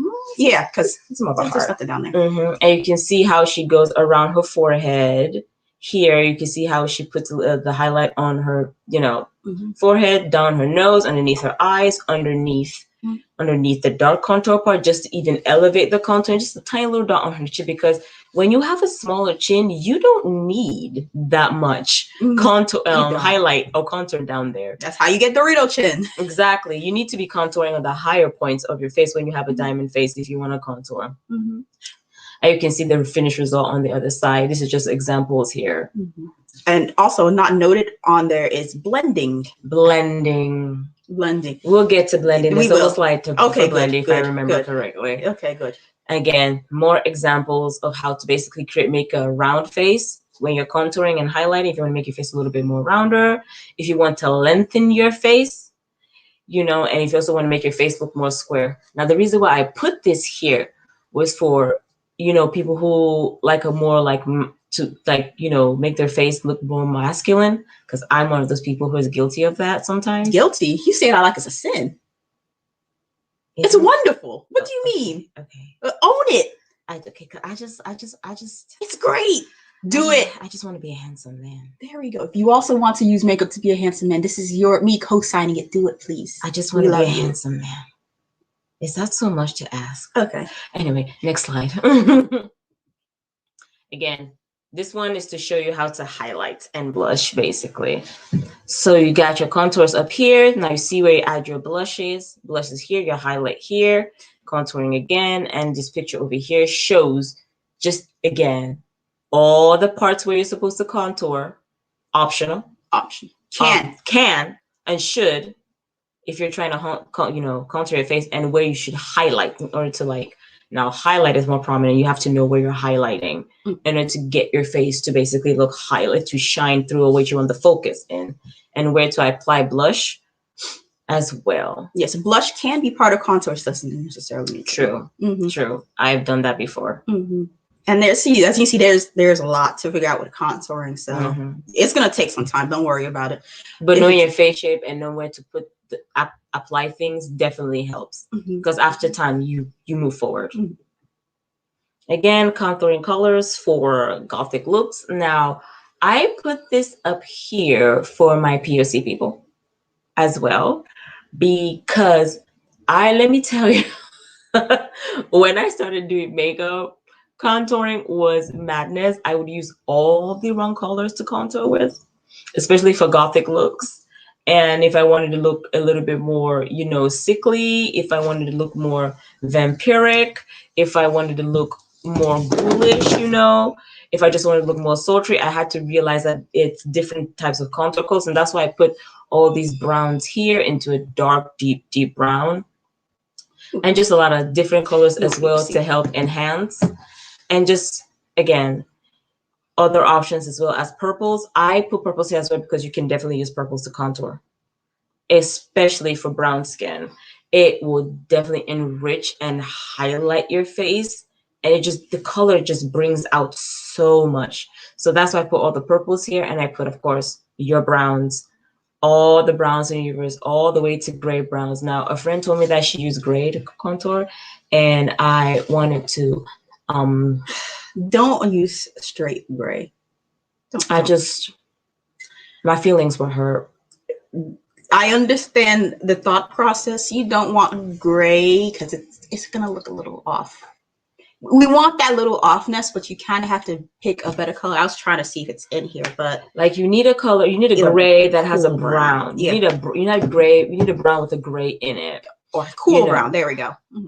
And some people contour with black, and I'm just like, unless you're going for a specific theatrical, inspired look, artistic, creative look, I wouldn't recommend contour with black or grays, unless you're on the creative side where you're trying to create this fantasy going on, and that's way because you know what you're doing. Absolutely. But every day you're just going out to meet them. You're going to scare people on the metro. Yes, that might be what you want, but not like that. Next slide. Again, blending, because you were right. We do have it in here. Blend like you have witchcraft, shapeshift, cast a spell, steal some souls. If you are worried you have put on too much, blend. Take your time and blend. I use a sponge to blend my contour once I've finished with my brush, and I just take my beauty sponge and I just basically pat it all the way in, and that's what makes it go mwah. However, sometimes with how you blend can also change your face shape. This is a tip I have learned not from Lolita but from Gyaru, because we don't blend in Gyaru. Gyarus don't blend. We don't blend. They don't care. That's how with Gyaru you get that really defined nose stripe. It is unblended nose contour. That is what that is. Gyarus give zero fucks, and I appreciate that energy. I'm just gonna put that out there. Again, that right there, that nose contouring, you just leave it there. You do not go in. Again, nose contouring is the same thing with face contouring. You gotta know your nose shape. I am a long, I think. I'm between long and bulbous. And so I have to change the way I contour my nose. Rather than going all the way down, I actually stop halfway, and then I come down here and I just do the little tip like here and here, and that's it. And so you have to know your nose, know your type of nose that you got. Small, short, long, narrow nose, turned up nose are my favorite because they're cute and buttoney. Alkaline, bulbous, asymmetrical. Don't know what your nose is? Don't worry about it. Just try them all and just say, okay, that looks right. That looks scary. Do what works for you. And if you like a particular blending style, again, that's it for you. Because guess what? You know your nose shape and you're able to contour your nose. All right, highlighter. Glow like Mother Akasha. Look at her glistening glow. There we go. Now highlight like an Egyptian vampire. Now for highlight, honestly, I am a highlighting whore. I can't speak for highlight because I would cover my whole face in it. Only today I didn't put any highlight because I was so ashamed. You aren't wearing highlighter. I'm the one wearing highlighter. Because I was rushing. That's fine. Again, I'm just at home, but again, highlight whatever feels natural for you. If you want to highlight, you definitely want to highlight the high points of your cheek right here, right on top of the blush. You want to highlight a little bit up here, above your brow a little bit, like up there, your forehead, or your temples, on your chin, on your nose. I say bathe in it.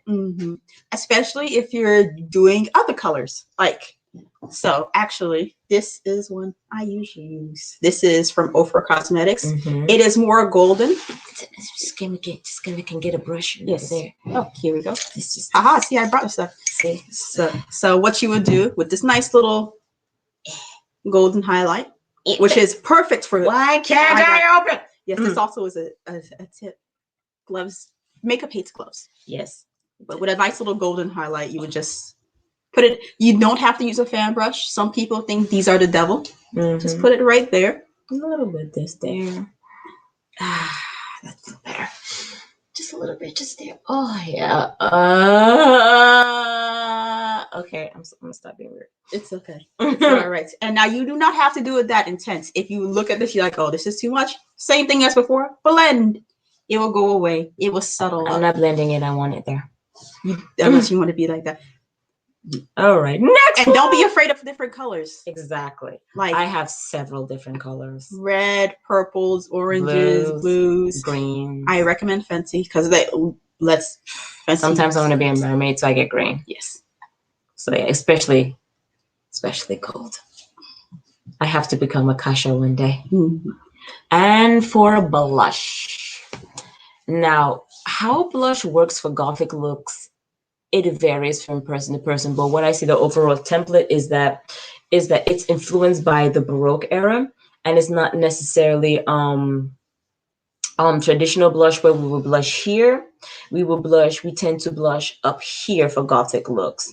And that's what makes the makeup look so beautiful and sultry. We go here, we never go all the way to the apples of our cheeks. We basically just stay outside of the apples of the cheeks into the temples into basically our cheekbones and up to the temples of our side temples. Oh wait, no, I don't want to add any more. If I do it, I'll add more. So yeah. Primary examples are basically this picture of Rihanna. I don't remember what Met Gala this was. I don't know anything about the Met Gala. I'm sorry. But then again, this was one of my favorite makeup looks she did. As you can see, as she blushed all the way around her, like basically she barely got into the depths of her temples. It's just all at the side here. It's joined with the eyeshadow. It's joined with the eyeshadow. And that is how I believe it's done, ladies and gentlemen. Very good. If she had some just like intense black eyeshadow right now and a cat eye and make that lip, a black lip, we are in business. Again, another more examples. My face. Yes. And my favorite Polaire. Please follow her on Instagram, Polaire Woods. She's amazing. Yes, she is. Amazing outfits. And you see as we blushed our faces all the way to the side of the temple, underneath the eyes, all the way up to the side of the temples. Not really basically just playing around the area. Hold on a minute. I think we can put on a pointer. So you can see, yes. Yeah, pointer, guys. Halfway through. Anyway, so yeah, you can see at the temples of her cheeks right there. All around, same here with Polaire. Just basically, it kind of like almost warms up the face a little bit more. It does. And you can play again with colors. You can use paler reds, paler pinks. You can see if you don't want to use reds as well. Orange. You can use orange again. Orange for my POC people. Yes. Mix your reds with your orange when you do this. Yes. Mix your oranges with your pinks when you do this together, and you will see the difference. Again, sometimes I've done this blushing effect as well, even purple. Or burgundy. Burgundy, I can see. Purple, I have never considered. Oh my or God, plum. I'm gonna do it. I'm gonna do it. Or plum. That's pretty amazing. That's right. I didn't get water. Again, here's our color families. Again, you got your reddish oranges. Your oranges reds. Into burgundy, you got a little more of the burgundy family, and they got a little more purples into dark plums and maroons.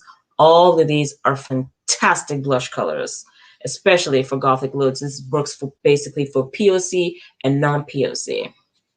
That's why I have all these color palettes here. Again, just have fun with it. Blush is one of the fun things you can play with. And again, I love blending in my blush into my eyeshadow. It's fun. It's gorgeous. It makes my face look beautiful. And it makes everyone's face look beautiful. It does. Honestly, when you do that. So yeah. There's some drama to it. It just adds a little bit more drama and dramatic flair to depending on what kind of Gothic look you're trying to achieve. Like you can make yourself look like an orphan Victorian boy. Exactly. One of my favorite things I did once was I used the red, like I was wearing, it was from Bodyline. It was like it's sailor. So, and it was cold. So I did like a wintry look. So I made it seem like with the blush that like when you're out all for a long time, you have red. So just put red all over this side of the face. Perfect. And it's one of my favorite looks I've ever done. Too bad I never took pictures. Did we ever take pictures? Take pictures when you do your makeup, not only for memory purposes, but so you can see where you've come from. Exactly. It's a learning curve. And now eyes, windows to the void, or of the void, actually. Of the void. Yes. I don't believe. Are they to the void or of the void? Yes. Yes. Bam. Same thing with all the other slides. Knowing your eye shape. Knowing your eye shape definitely helps you apply makeup better, eyeshadow better, especially with Gothic looks, because Gothic looks are so creative and they're so dynamic. You know, you could go really, really, really dramatic, really, really creative, intense, and artistic, or to just something simple. And all of these things that make this pop is because people know their eye shapes. Understanding your eye shape definitely plays a huge part. And here's the type of eye shapes that I have up here. You have almond eyes, round eyes, monolids, protruding eyes, downturned eyes, upturned eyes, close-set eyes, and wet-set eyes. And there's more, people. There's more. There's so many. Are my eyes upturned or do I have almond eyes? I think I have almond eyes. I actually don't know what mine are. Never mind. I've just been doing it for so long. I just know my face. Yeah. Oh, now, hooded eyes. Yeah. I focused on hooded eyes because hooded eyes is one of the hardest and most difficult for me, I've noticed, to do makeup on, or just to do dramatic Gothic looks on. And for me, it has been a learning curve because I have partial hooded eyes. So, actually, I can take my glasses off and I can show you. Yeah, hopefully you can see. She has partial hooded eyelids. I have partial hood eyelids, and we pointed this out while I was doing my makeup. So I hope you guys can see, but like right under my lids, I have black glittery eyeshadow. So because I have semi-hooded eyes, you can see half of it because it just goes right up into the hood. So it sucks. So I did this little picture. I found this little picture on Pinterest, basically do's and don'ts for hooded eyes, and this picture shows it perfectly. You can see one side. What you don't do is focus only on the lid. Yeah, right here. Don't do that. It's gonna disappear. It's gone. Not only that, you have all this space. Put something there. And what you say to do on the other side is basically fill out that entire space and extend out to the outer corner. So when they open your eye down here, you can see that it disappears. And when she extended it all the way to the outer corner, you can see the eyeshadow. Same here with those other side here. The other picture, you can see the step-by-step process of how to do that. And boom, amazing. Basically, what I like to describe is use what's above the hood. It's free real estate. You have to do that in order to basically create your look and have basically for it to stand out. Same, more in shot details. You can see the hooded eye, knowing the brow highlight, the outer crease, the crease itself, and the inner crease. Now, I use this picture to show everyone. So what you're doing is, for hooded eyes, you are not applying your shadow on your eyelid or your crease. So basically, you're doing it halfway out into your outer crease. That's where you're extending your eyeshadow all the way out to, in order to do it, and then you're deepening right underneath it. That's how you work with hooded eyes. As you can see, another example here. See, everything she did it right. She kind of like gave it more depth right at the edge and the inner, right there. So yeah, I hope I'm not rambling. I hope I'm helping. All right, eyeshadow tips. What do we want to give eyeshadow tips on? I think they're on there. Wait. Oh, well, we did most of it. Did we? Yeah, I think so. Don't be afraid to do extra stuff. Like play with it. Yes, play with it. Funny shapes. That's why I have all these out. Draw a Christmas tree on your eye. Do so. If you want to. Hell, I've met people that have drawn penises on their eyes. You can also add in like more modern, non-Gothic techniques. Like cut creases, halo eyes. Like there's one right there. This one right here. This is a halo Yeah. eye. I almost did one today, but I did not have time because we're American and we're African and it's We're morning. always late. We're always late and it's morning. Excellence takes time. Let's go with that line. Yes. Again, types of eye Gothic looks. Woo! Now, this is just stuff that is not like a definite. This is just stuff that I've noticed, and I just made a list and it based on what my view is of it. Like we have the soft, we have the dramatic, we have the cut crease, we have the smoky eye, we have the cat eye, we have the vamp, and we have the artistic. Now, I will go for 101 when you're starting off with Gothic makeup. I would say the humble smoky eye. That's how you start with every Gothic makeup look, and you learn from there. As you get, it's simple, it's easy, it's based. It's 3 colors. It's black, whatever other secondary color you want, and then you want to and another finishing color just to blend it and soften it all around. As you can see, you can learn so much from it. You will also learn the drama you will have with makeup. Exactly. It's a learning curve, to be honest, because the more you do the smoky eye, the more you're able to learn different types of eyeshadow looks as well. And this is just a step-by-step process of how to do it. With one color. No, there's 3. There's 3. Never mind. It's always 3 colors. It looks like it's one color. There's 3 colors right there. One, start with brown, put a black, blend all around, smoke it out, blend, and boom. And you can go as dramatic as you want with the smoky eye, or as gentle as you want with the smoky eye. And these are different types of smoky eyes. This is the one that covers the whole eyelid. This is the one that's just at the outer. And this one is, again, just at the outer. This one is inside the eyelid, just at the outer. And this one is just basically, I think this top one is more of a cat shape. And this one is just on the lid. Just a nice round smoky eye. You can do anything with it, honestly. And these are just more examples of a smoky eye. This is Kaiser, Chris Kaiser on Instagram. If you're not following her, she's amazing. You should be. She's amazing. I always love her makeup looks. I always like whenever she posts a makeup look, I'm like, screenshot, save. So this is me again. I put both our pictures here because we basically did the same thing. Yeah, but yours is more subtle. Mine's more subtle. Hers is more dramatic. So like what we were saying about like just the cat eye and then what's on just the lid, like she's doing the cat eye. Exactly. And you could do any color with a smoky eye. See here we used reds. And that's why I really chose these pictures, because it's reds. And you can add, again, dramatic. You can add dramatic things alongside with it. See here, we're both trying to cry blood with our smoky eye.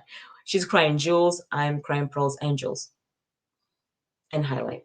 When I click next, go next. Again, Gothic soft. Now, soft romantic goth looks. Now, the last time I did this panel with in Bay Area case, somebody said Instagram goth. And I was hurt.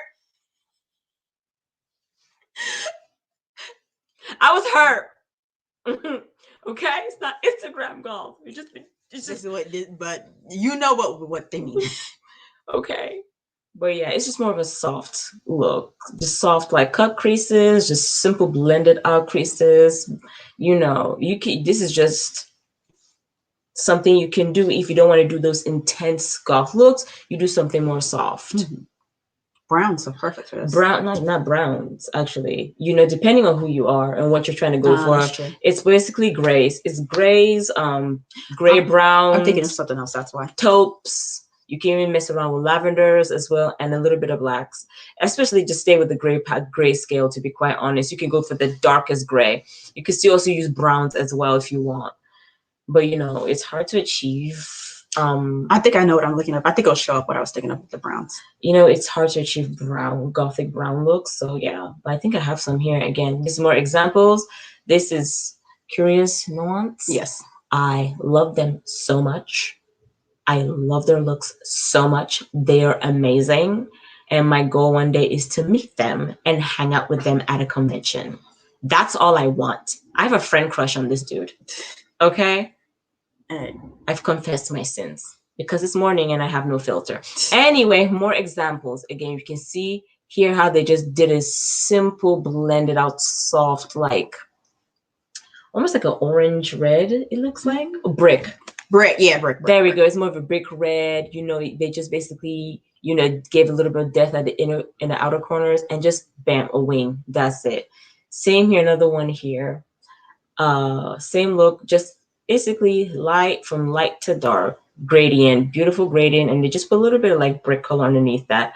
I chose Curious Nuance for this because they're an expert in doing this soft, beautiful Gothic looks with their cords. Okay, please go check them out and follow them, because not only do they have great outfits, but their goddamn makeup, shit. Again, more examples as well. You know, you could take simple stuff and just have a nice soft Gothic look. And again, lashes always help as well. You have a beautiful big blue Gothic lash with a simple blended out like soft look. Ugh, amazing. This one was Ingari X Goth X Larm. Now, somebody asked me if you could I think use, I can't remember if you can use Ingari makeup in Lolita, and I said yes, and it's basically just Gothic Larm, okay? I'm not even saying that. I think it's Lame. No, it's not Lame. Lam. It's to cry in French. I haven't spoken French in like 10 years, guys, so I'm sorry. France. I'm sorry. But anyway, it's just that. Basically, I show examples of my face again because I wear Lomotey all the time, and I always just go for a dark Lomotey look. And it's just that, really. Next, there we go. The vamp or the vamp makeup, is it just vampire? Yes. Aesthetic. My favorite aesthetic. The aesthetic I strive for every day in my life. Because I'm a vampire, goddammit. And voila, there's so many examples of Gothic for vampire looks. It's just black and red. It's not just black and red. It's not just, but it's but what people tend to gravitate more black and red just to represent the blood with the vampire and stuff like that. So yeah, there's so much you could do with it. And just like the cat eyes, you could go wild with vampire looks. Oh my god, I know I do all the time. Again, more examples of vampire inspired looks. You have Curious Nuance again, and you have Kaiser again. I loved this makeup by Kaiser last year. I was obsessed with it. For Halloween, I was obsessed. And I still have to do this makeup on my face as well because I love it so much. And also same here with Curious Nuance. Loved this look. He did this just to match his outfit, and we'll get into that more later about matching with the outfit. Oh, yes, there's a panel. There's a panel. I know. So yeah, same here again. There's my face again, doing another version of it, but this one is with the halo eye. A little bit more soft, but a little more soft, but still very vampiric. Yes, baby vampire. Yes, it's daytime vampire. Yes, daytime vampire. They can't know. I'm a day walker. Then you just want to go to the museum today. Exactly. And then more Nobles of Shadows. Please go follow her, please. I thought you said they were on Tumblr. They started posting again. She's on Instagram. I that's how I got the permission for this. Okay. She started doing makeup again, and doing makeup looks and posting it. Please go follow her. She's amazing. It's amazing. Okay, she is, in my opinion, the queen of the vampire aesthetic. Because look at all of these vampires. She got browns and blacks and bronze here. She got a red vampire look here, and then another one with the reds and browns and black. Can I point out? Yes. That heart shape right there. That is everything with that wig, those brow. Listen, that's a general makeup tip. Do not be afraid to throw whatever you want. Exactly. Please, it's amazing. Same. Look at how you can wear so many different lips with the vampire aesthetics to like, look like you just want to murder souls. Exactly. Okay, eyeshadows. Yay! Hello. Let's not bang on the table. Okay. You're good. Let's talk about eyeshadows, and because we're featuring my arms. So what you want to look for in eyeshadows are good quality pigments, a smooth blend, and if they're long lasting. So there are two palettes on the screen. One is from Coastal Scents. If you have ever seen that giant black eyeshadow palette that just opens up and there's so many options, that's what that is. They are not good. And in comparison, you can see this is the BH Cosmetics Take Me to Brazil palette. It's better. It's workable. It's not It's my ideal, but it's workable. workable. You can see the difference in how they show up on dark skin. Mhm. And really, if it's good eyeshadow, it'll show up on dark skin. Bad eyeshadow will blend away to nothing when you're putting it on. And it doesn't matter what skin color you are. Mhm. At 2 hours later, the eyeshadow will be gone because you put chalk on your eye. You did. And the way you can tell if it blends away to nothing, basically you'll put it on. Actually, you know what? Let me use this. No, let me not use that. Let me use this. This is a brand we will talk about later. You'll just take it in here, just put it on your finger and blend it. And then if you keep doing this and it goes away, by that time, it's gone. So you can see here, it's still on my hand. Hopefully you guys can see. It's still on my hand, but it's subtle. Bad eyeshadow won't do that. It will go by. It's just gone. It'll go ghost. Exactly. Eyeliner. Again, eyeliner is the same. You gotta know your eye shape for eyeliner. And there is no specific way to do eyeliner because the rules and regulation from the I want to say the 50s. Yeah, eyeliner became a prominent thing in the 50s. Completely has changed since then. And it just it's one of those free form thing you can do with makeup, to be honest. I just realized they couldn't see my hand. It's all right. We'll demo it later. We'll demo it later for you guys to show you. Yeah. You know, so it's just free form, you know. And this is Indian. For Gothic looks, it's all about the drama. The dramatic eyeliner. Not gonna lie, my next dramatic makeup look, I'm going to steal Hawk's liner from My Hero Academia because he has these inner corner points right here. That's it. I'll just like, that's just life. That screams Predator. I want to do that. Again, I just showed all of these beautiful Gothic like eyeliner looks which I have to try myself, which is what I'm going to do in the future. Again, here's Kaiser. Again, I loved when she did this. Do not be afraid to use different color eyeliner. Exactly. Do not be afraid. You don't have to use just black. I just personally prefer black, but you can use so many. You can use, I've seen red, I've seen yellow, I've seen green, I've seen all kinds of colors. Eyebrows, more drama. More drama. Okay, I like. Yeah, I'm just I was just hyper and sleep deprived, which I am right now. So the more drama, as you can tell. Yes. But you know, you don't really need a dramatic brow, but it does help if you want to do one. Absolutely do it. It helps elevate the look. Absolutely. And here are some examples and reference of different types of Gothic liner. I am right here. This is me. This is my brow. These two here, this is where I'm at. I never want to do anything else. That's my favorite. And there's so much more. This is what I need to start doing next, right here, just for reference. I think I'm like the middle. This one says, I'm a witch from Egypt. Exactly, from a different time, and I snatch hearts and consume them for Basset. And then the no eyebrow look, let me tell you. It's iconic. It's iconic. It tells you. It's statement piece. Who are you? Why are you perceiving me? I am not human. Thank you. When you show up anywhere with no eyebrows, people respect you. Yes. People fear you. People worship you. And that's what you need. I always stand a no eyebrow look. Anybody want to shave off their eyebrows? I support you. Just if you're afraid to do it, this is my voice telling you right now. Just keep this for memory.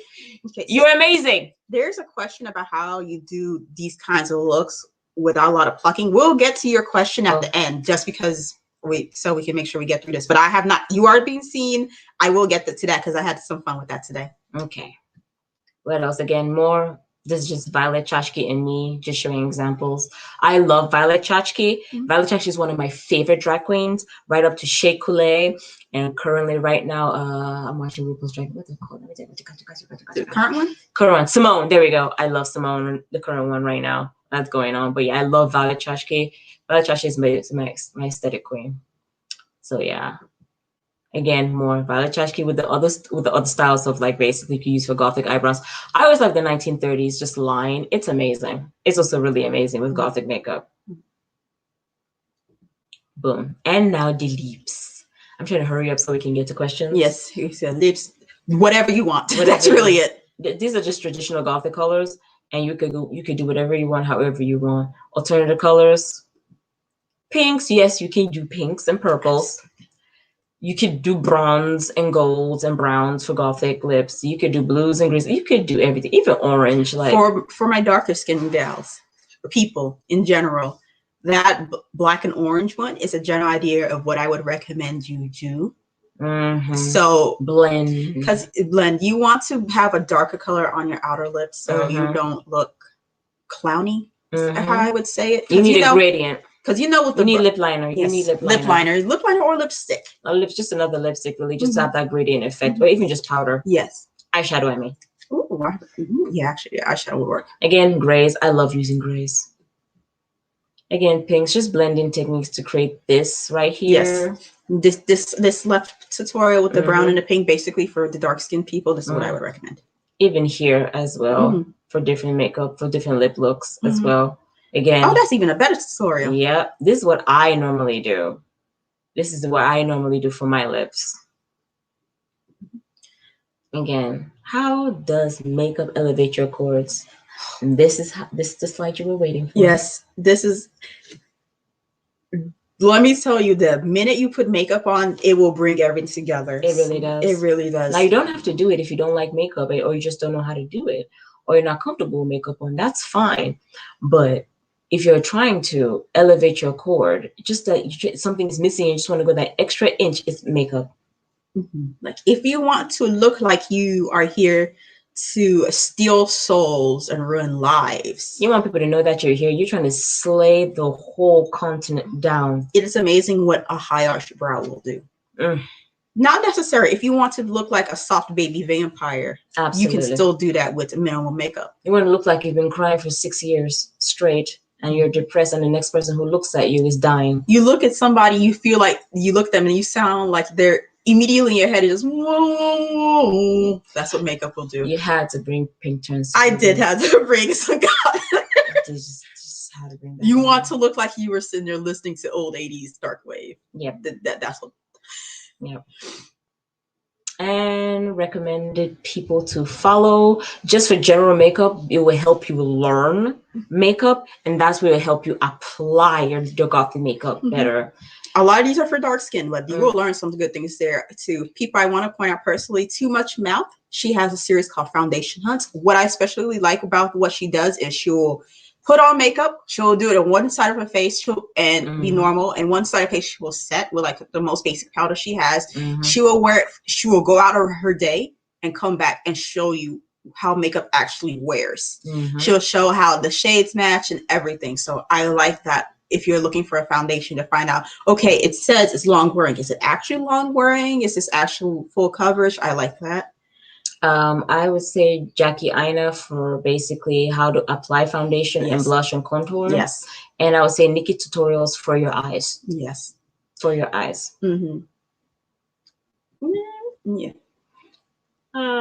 Recommending people to follow for Gothic makeup. Yes. Yep. All these people right here. Yes. Follow them all. Also, if you Beats by Vanity is on Instagram. Glam Goth is on Instagram and YouTube. Jasmine and they have a shop. And they have a shop. Recommend the shop. Yep. And Jasmine Amazing, she's on Facebook and on Instagram. I love her. Dolly Moyo.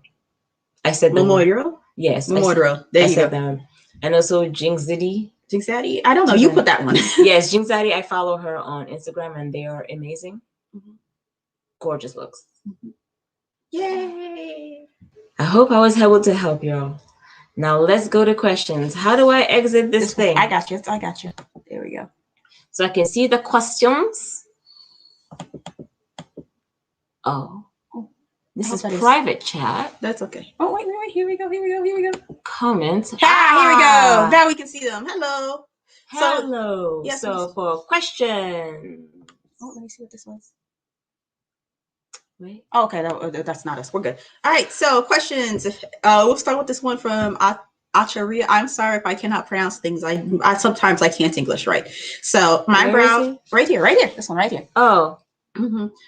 My brows are naturally extremely dark. How do you create some of these looks without a lot of plucking? I can answer that. Yes, you can. Honey, I have coarse, dark, thick, long brows. And what I finally did was said, enough of this bullshit. I chopped half of my brows. This is half brow right here. And what I did was just basically shave half of it off. And it changed my whole world because I can now basically use the brow gel to just basically comb through with like an eyelash mascara brush that I buy off of Amazon. And I just comb it into place. And I just take a pencil, it just whatever shape I want to do that day, and just take a pencil and just draw the rest in. Yep. Yeah, so most of the time you do want to shave off your brows. Now, you don't have to shave up your brow. Honestly, if you are thinking about messing with your brows, I think this is the perfect time while we're all stuck inside. Exactly. I shaved off half my brows earlier this year. I only let them grow back in recently. And honestly, just half the brows alone gives you all the options that you want. If you don't want to shave your brow, you know what? I say just, follow drag queen tips for how they cover their brows. Exactly. It's that's for dramatic looks. Yes. I think they're asking just for regular tips. I would say start trimming around your brow. Mm-hmm. Take a nice little scissors and just comb up your brows and just trim. Cut that all excess and just trim around just to get it nice and in shape. Mm-hmm. The shape that you want. And you can, instead of like plucking, use a brow razor. And you just basically trim underneath your brow, never on top, underneath, and just a little bit slightly, and that will just get you there. Mm-hmm. And then also what you can also do is if you start filling them in normally and you're like, oh, that's a lot. What you'll do is you'll take a little flat brush. Hopefully you guys can see it like that. What type of this little angle do you think is the best? You want to go over that first or let me? Yeah, go ahead. Okay, but yeah, you'll take this little brush and you'll take concealer or foundation. And just, I need a mirror. I need a mirror. Out of it. So again, makeup tips. Follow the YouTubers. Right. They will teach you like that. You just take it right here, and you will clean up the line. This is actually what I did today because I made mine too thick. Mm-hmm. And then you blend it in. Only thing I recommend is don't go too light if you do concealer. Again, just watch your YouTubers how they do their brows. They got videos for that. Mm-hmm. What type of eyeliner do you think is best for hooded and droopy eyes? Application or product? I say product, the darker the better. Yes, I think the darker the better. The one thing I can say with a hooded eyes is make sure you don't put it too thick. Mm-hmm. Because your hood will go into the eyeliner and then it will stain the top of your eyes. I remember because if you have droopy or hooded eyes, your eyeliner doesn't start all the way inside. No, it starts like halfway in here and you're taking it like right at the end and you're pulling it all the way out. That's how you apply that as well. Also, if you do it too thick for people who have like semi-hooded eyes, if you do too thick of eyeliner, you're just gonna, whatever you can see of your actual like lid, you're just taking up space on that. Yellow skin. If you haven't seen the sun for years, I'm cold. Yes. A fun fact. We didn't actually go over this. Sometimes for like, especially if you're darker skin, you will have two foundation shades. Yes, I have two foundation shades. That's nice. We're good. Yeah. So I have one I wear in the summer and I wear in the winter. So what often will happen? It will just. Sometimes you have to mix. Sometimes you have to buy extra foundation. You have to like. For me, in the winter, I am truffle brown, and during the summer, I am mocha. I have made my peace with that. So this is from Chi Ringo Chan. What contour color would you recommend to Caucasian skin that is very yellow? Ooh. Okay, so you definitely, if your skin is really yellow, so what you want to do is bring in some browns and some warmth into it. So what you're going to go for is a little bit of browns with reddish. Yeah, with little reddish undertones in the browns. Because if you put anything gray or cool tone, it's not gonna look good. So what you want is more browns, very warm chocolate browns, and with just a slight hint of red undertone underneath it. and a little bit of orange, a little bit of an orange undertone with the browns, those look amazing against the yellow. Okay. What, did we miss anything? Did we miss anything? Oh, a topic, very dry skin and always using cream with foundation. Yes. Yes. Yes. Actually, a little tip I have learned for people who are dry, who have dry skin, do not pile on everything matte. Nope. Stop using matte. It's because well, you can use matte. You don't want to use everything matte. And the reason is the entire reason our skin gets oily is because it needs your skin is like, why are we dry? Why are we dry? Before you put on your foundation, the first thing you need to do, if you wash your face, after you do your whatever, you have to put in your moisturizer, and you have to put a good amount of moisturizer. Yes. Use oils. I don't use oils for. I'm trying to think of something. Serums. There we go. Yes. Serums are your friend. Yes. Which one? It's just going to depend on your. It depends. It depends on what is like, works with your skin. But yeah. So definitely look into that. With dry skin, what I'd actually recommend is use a hydrating primer. And don't use everything matte, because what you'll find is you'll start making more oil and it won't really be working with you. So when you put that base in the oil, let it seep into your skin, and before you start putting your primer, there you go. And that's when you start to see that the foundation will the oil will start breaking through, and it starts to be smooth and balanced right. I think this is after us. This is before us. So yeah. Okay. All right. So see if there's anything else at the bottom. No, I think that's it. I think that's it. Yes. Yeah. This is nice. Okay. Yay. We got 2 minutes. Do we want to sit here plug any brands? Sure, why not? Since I pulled it out, I recommend Juvia's Place for anybody with dark skin, because the pigments will show up on everybody. I will warn you, the owner has been doing some things on social media, so if you like being socially conscious, be aware of that. Anastasia Beverly Hills. Anastasia Beverly Hills, honestly, I would recommend the singles over the palettes. The only palette I would ever recommend is the Jackie Aina palette, because this is what for everybody who's dark skin, this is what you want to look for like a neutral basic palette. It's amazing. But otherwise, get their singles. They have a very good black. Oh, you know who else we forgot to mention last time? Pat McGrath. Oh, Patty McGrath. Auntie. It's expensive. It's expensive. But it's worth every penny. Yes. This is their holiday collection, so you guys can see. I love it. All right. Not for beginners, but I love it. All right, guys. Thank you for tuning in. I'm happy we were able to do this panel. I hope I was able to help you. I hope you guys had a good time. Again, have a wonderful, wonderful rest of your day. Now, if you don't mind, I'm going to have to prepare for my next live session on Instagram. Yes. Thank you all, and good night. Wait, why did I say good night? That's not even a fucking word. Oh, good night. Good night. Oh my God. Sorry, guys. Oh, real quick question. How long do we use those palettes? Until they run out. I will say, eyeshadow is the only thing you can do this with. Do not do this with mascara. Do not do this with lip products. Nope. Eyeshadow is the only one. Honestly, this particular palette, they don't exist anymore. This brand doesn't exist anymore. I bought this 3 years ago. Should I be using it? Probably not. But you can get away with it with shadows. All right, guys. All right. Bye-bye. Thank you. Okay.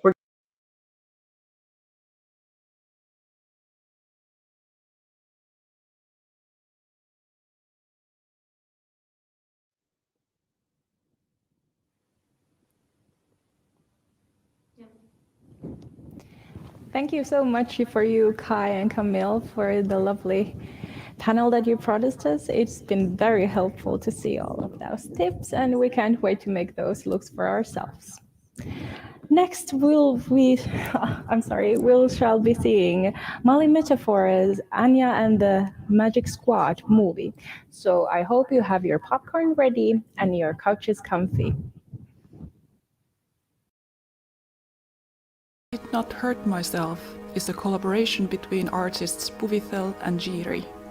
A reminder to everyone that those who suffer with PTSD did not cause their own PTSD. Someone or something hurt them.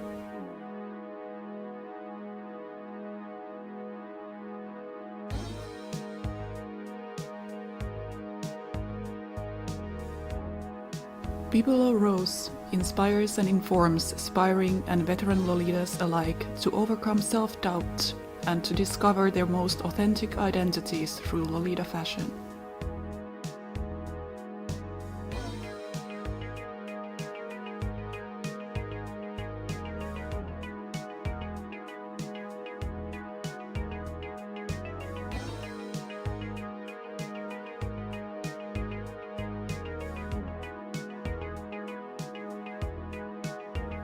Empire Noir is an elegant Gothic Lolita and people of color owned brand inspired by the regal and the macabre of her African culture, as well as Gothic and classic elements of the Victorian and Baroque periods.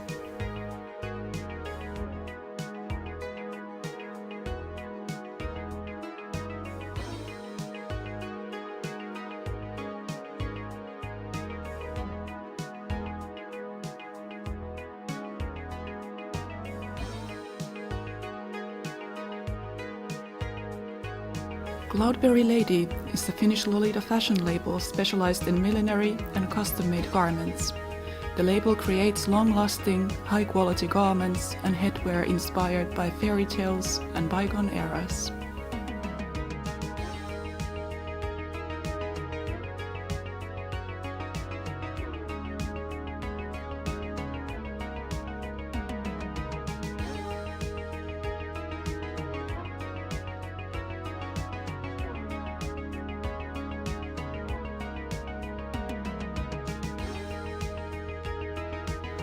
Genkix creates unique shoes and accessories for adults, inspired by a variety of different historical eras. The label strives to use recycled and residue materials whenever possible in their products.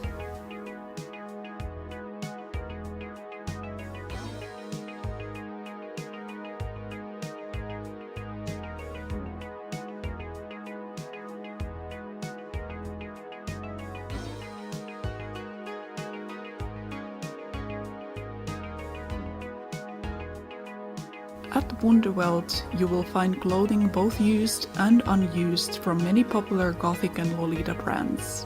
Wonderworld is a shop to turn to for your most authentic Lolita dreams. During Hello Galaxy event, Wonderworld offers a -1,000 yen coupon code for orders above 10,000 yen until April the 30th. The Chinese Lolita brands Long Ears and Sharp Ear Studio and Pink Cup have a variety of different lucky packs reserved for Lunar New Year, including clothes and accessories depending on your order. All designs shown are up-and-coming releases. Orders made in the duration of Hello Galaxy can get a tote bag of their own choice by quoting Hello Galaxy at checkout.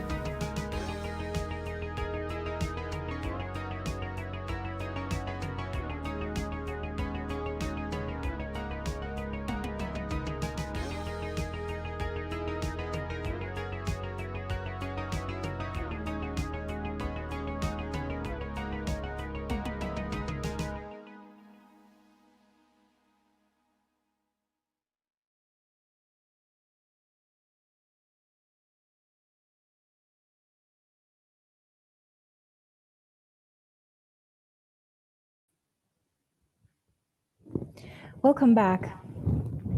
The presentation of Anya and the Magic Squad feature film, created in association with Russian Lolita community, is going to start in a few moments. Metaphora, an independent filmmaker and a fashion enthusiast from Moscow, is behind this production. After that, we will have a Q&A session once the film is over. Enjoy.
Hello.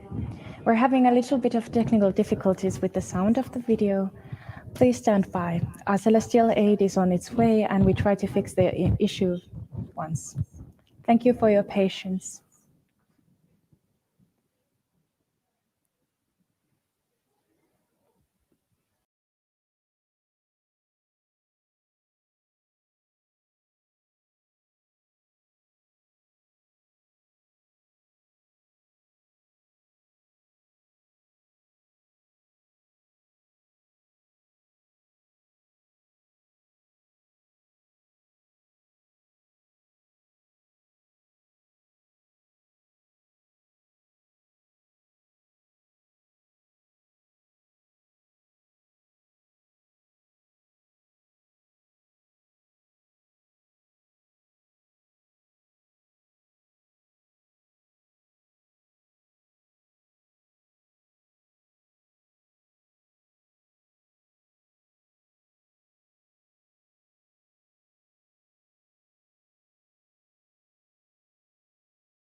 Unfortunately, we're facing some technical difficulties on our end, but now we got the contact to Molly herself, and we're going to try this out if the sound on her end will work.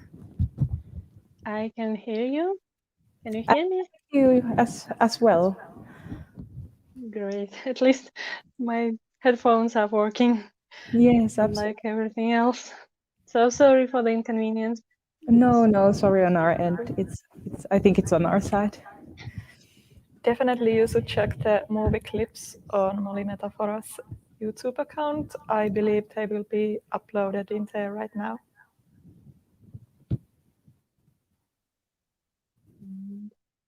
I may send you. Will the clip work from your side, or is just the sound problem in general? I think we are having a sound problem on our side. We Yes, are really sorry about that. Yes, the clip plays, but there's no sound coming. Okay, then the audience may go to my channel. I will upload this clip somewhere soon. Yes, absolutely. Also in the chat, it reads that you can check the trailer of Anya and the Magic Squad on YouTube. So please do go to her YouTube channel, Molly Metaphora, and go check out the clip.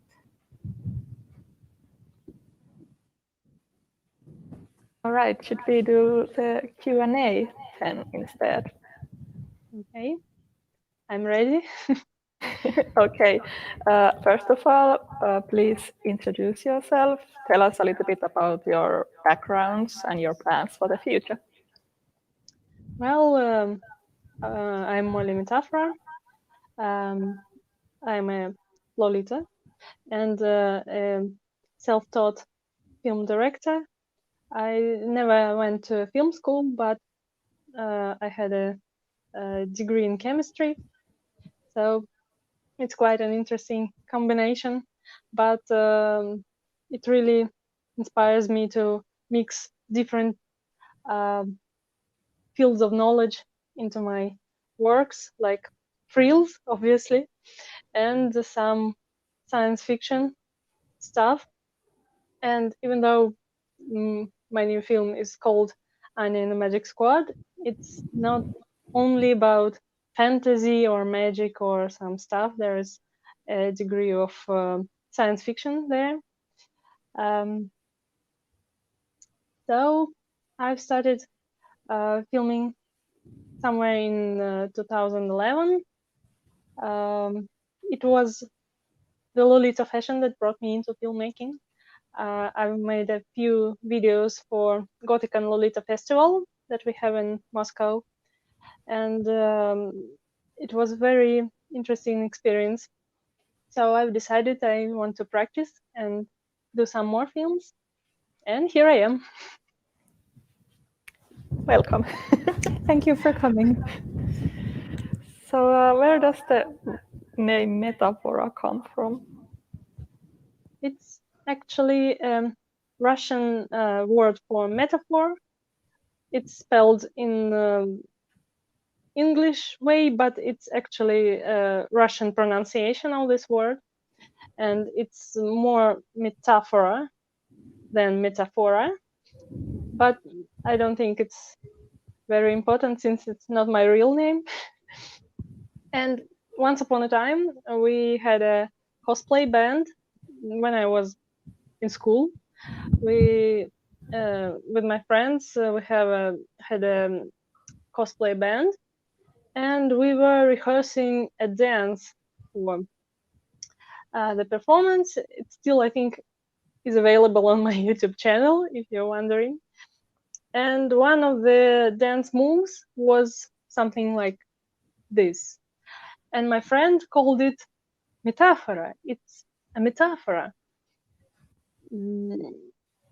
I don't exactly remember what were the the idea behind that, but it somehow stuck for our cosplay band. Then it turned into a creative art group, and now it's I don't own a studio, but if I had a studio, it would be called Metaphora Productions or something like this. So the name has stayed with you for a long time. So I think everyone are always really interested of knowing if there have been any like funny accidents while filming. We had plenty. You can imagine how it's how everything is working when you're filming almost without budget. You always need to find right people who have right skills or something like this. And sometimes, especially with kids, the first filming day of Anya in the Magic Squad was crazy because somehow most of my assistants, they were busy that day and they rejected in the very last minute, and I was stuck at the film set with 5 very active, very young kids, and they were always running around, laughing, doing crazy stuff. And by the end of the day, me and my cameraman were basically with our brains blown away, and the kids are still active. We had a like 12-hour work day on set, and we were so tired, so exhausted, 2 adults, and the kids were still running around and laughing and crying and do whatever they want. So yeah, working with kids is a different level of craziness. I can absolutely imagine that it must have been rather interesting. Do you have any accidents, maybe involving Lolita fashion while filming?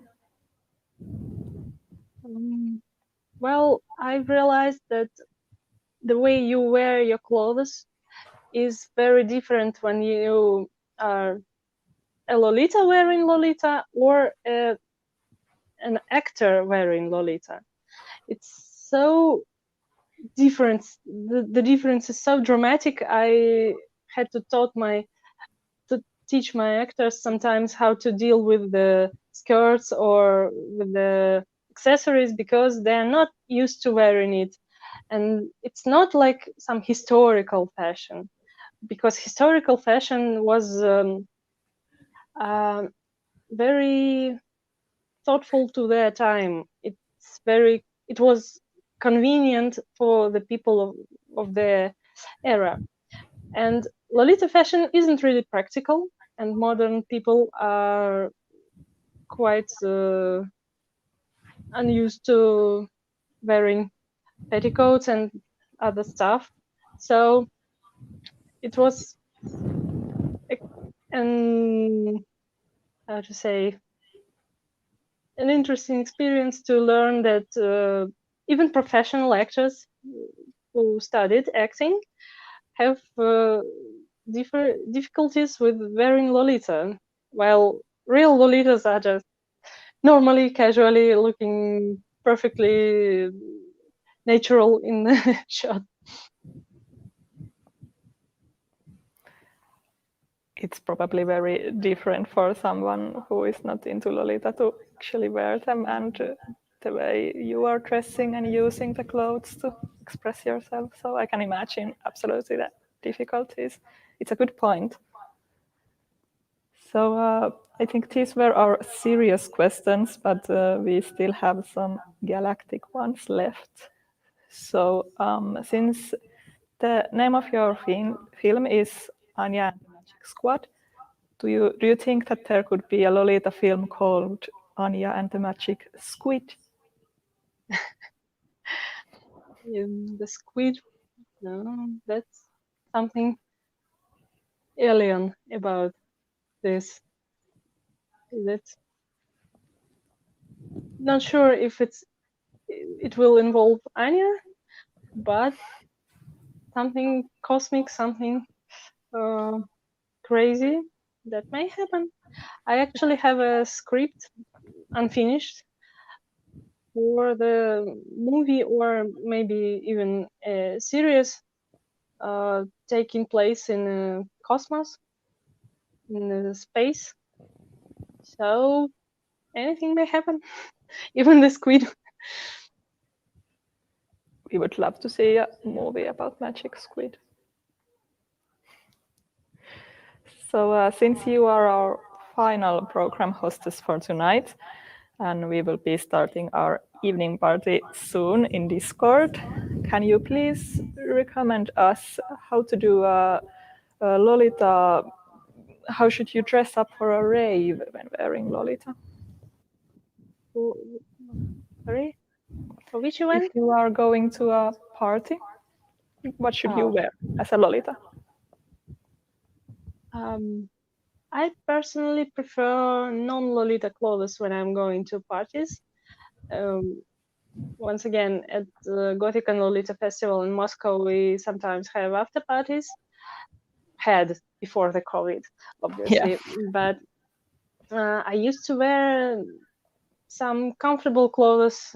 They might be J fashion or alternative fashion, but I very rarely wear Lolita because at the party I like to dance, I like to move a lot, and sometimes it's very sweaty, so I don't want to spoil my dresses. But I know that there are some people who like dressing up in Lolita and going to parties and dancing, so anything is possible. Absolutely. I think it's a good point, maybe not to wear Lolita for a rave, but if you have to choose, then maybe I would wear a hoop skirt. It would look fun when you do the dance moves. Yeah, that would be impressive. What do you think? What sort of dance move is suitable while wearing rocking horse shoes? Oh my god. I don't own a pair of rocking horse shoes, and I think the only time I was very close to something like rocking horse was at the fashion show when I was modeling, and the designer gave me her shoes. They were, I think, something from Vivienne Westwood, but not exactly rocking horse. And it was so uncomfortable.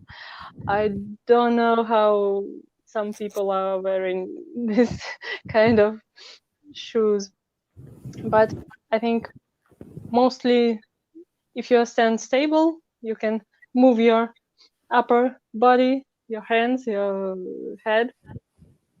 That's the kind of move I would have somebody suggesting para. But also in that, maybe.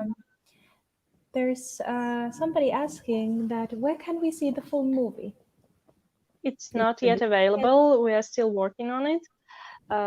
I'm so sorry for this stuff with the videos, because I was actually hoping to show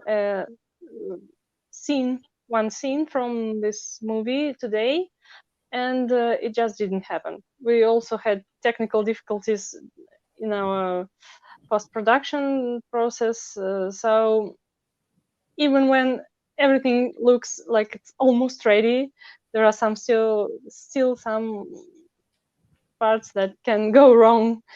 So the movie is not available yet, and we are still working on it, and it will be ready some time in the future. Okay, thank you very much. So again, Molly, we are so sorry that we had the technical difficulties with the movie, but definitely everyone go check out Molly Metaphora's YouTube account. Thank you. And thank you so much for joining us today. We are going to go for a teeny tiny break now and then have our closing ceremony. Thank you so much, Molly, again. Thank you. Bye. Thank you. Bye-bye.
Welcome back.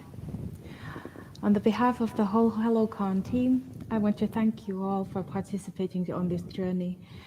Even with all of its turbulences, we've hoped that you'd had a lovely and wonderful time with us tonight.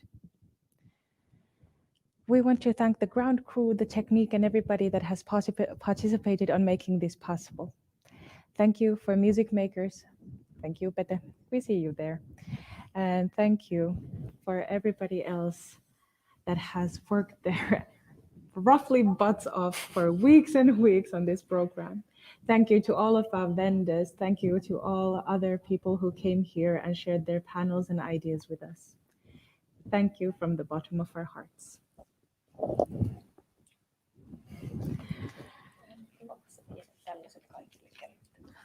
Oh, Tuulia has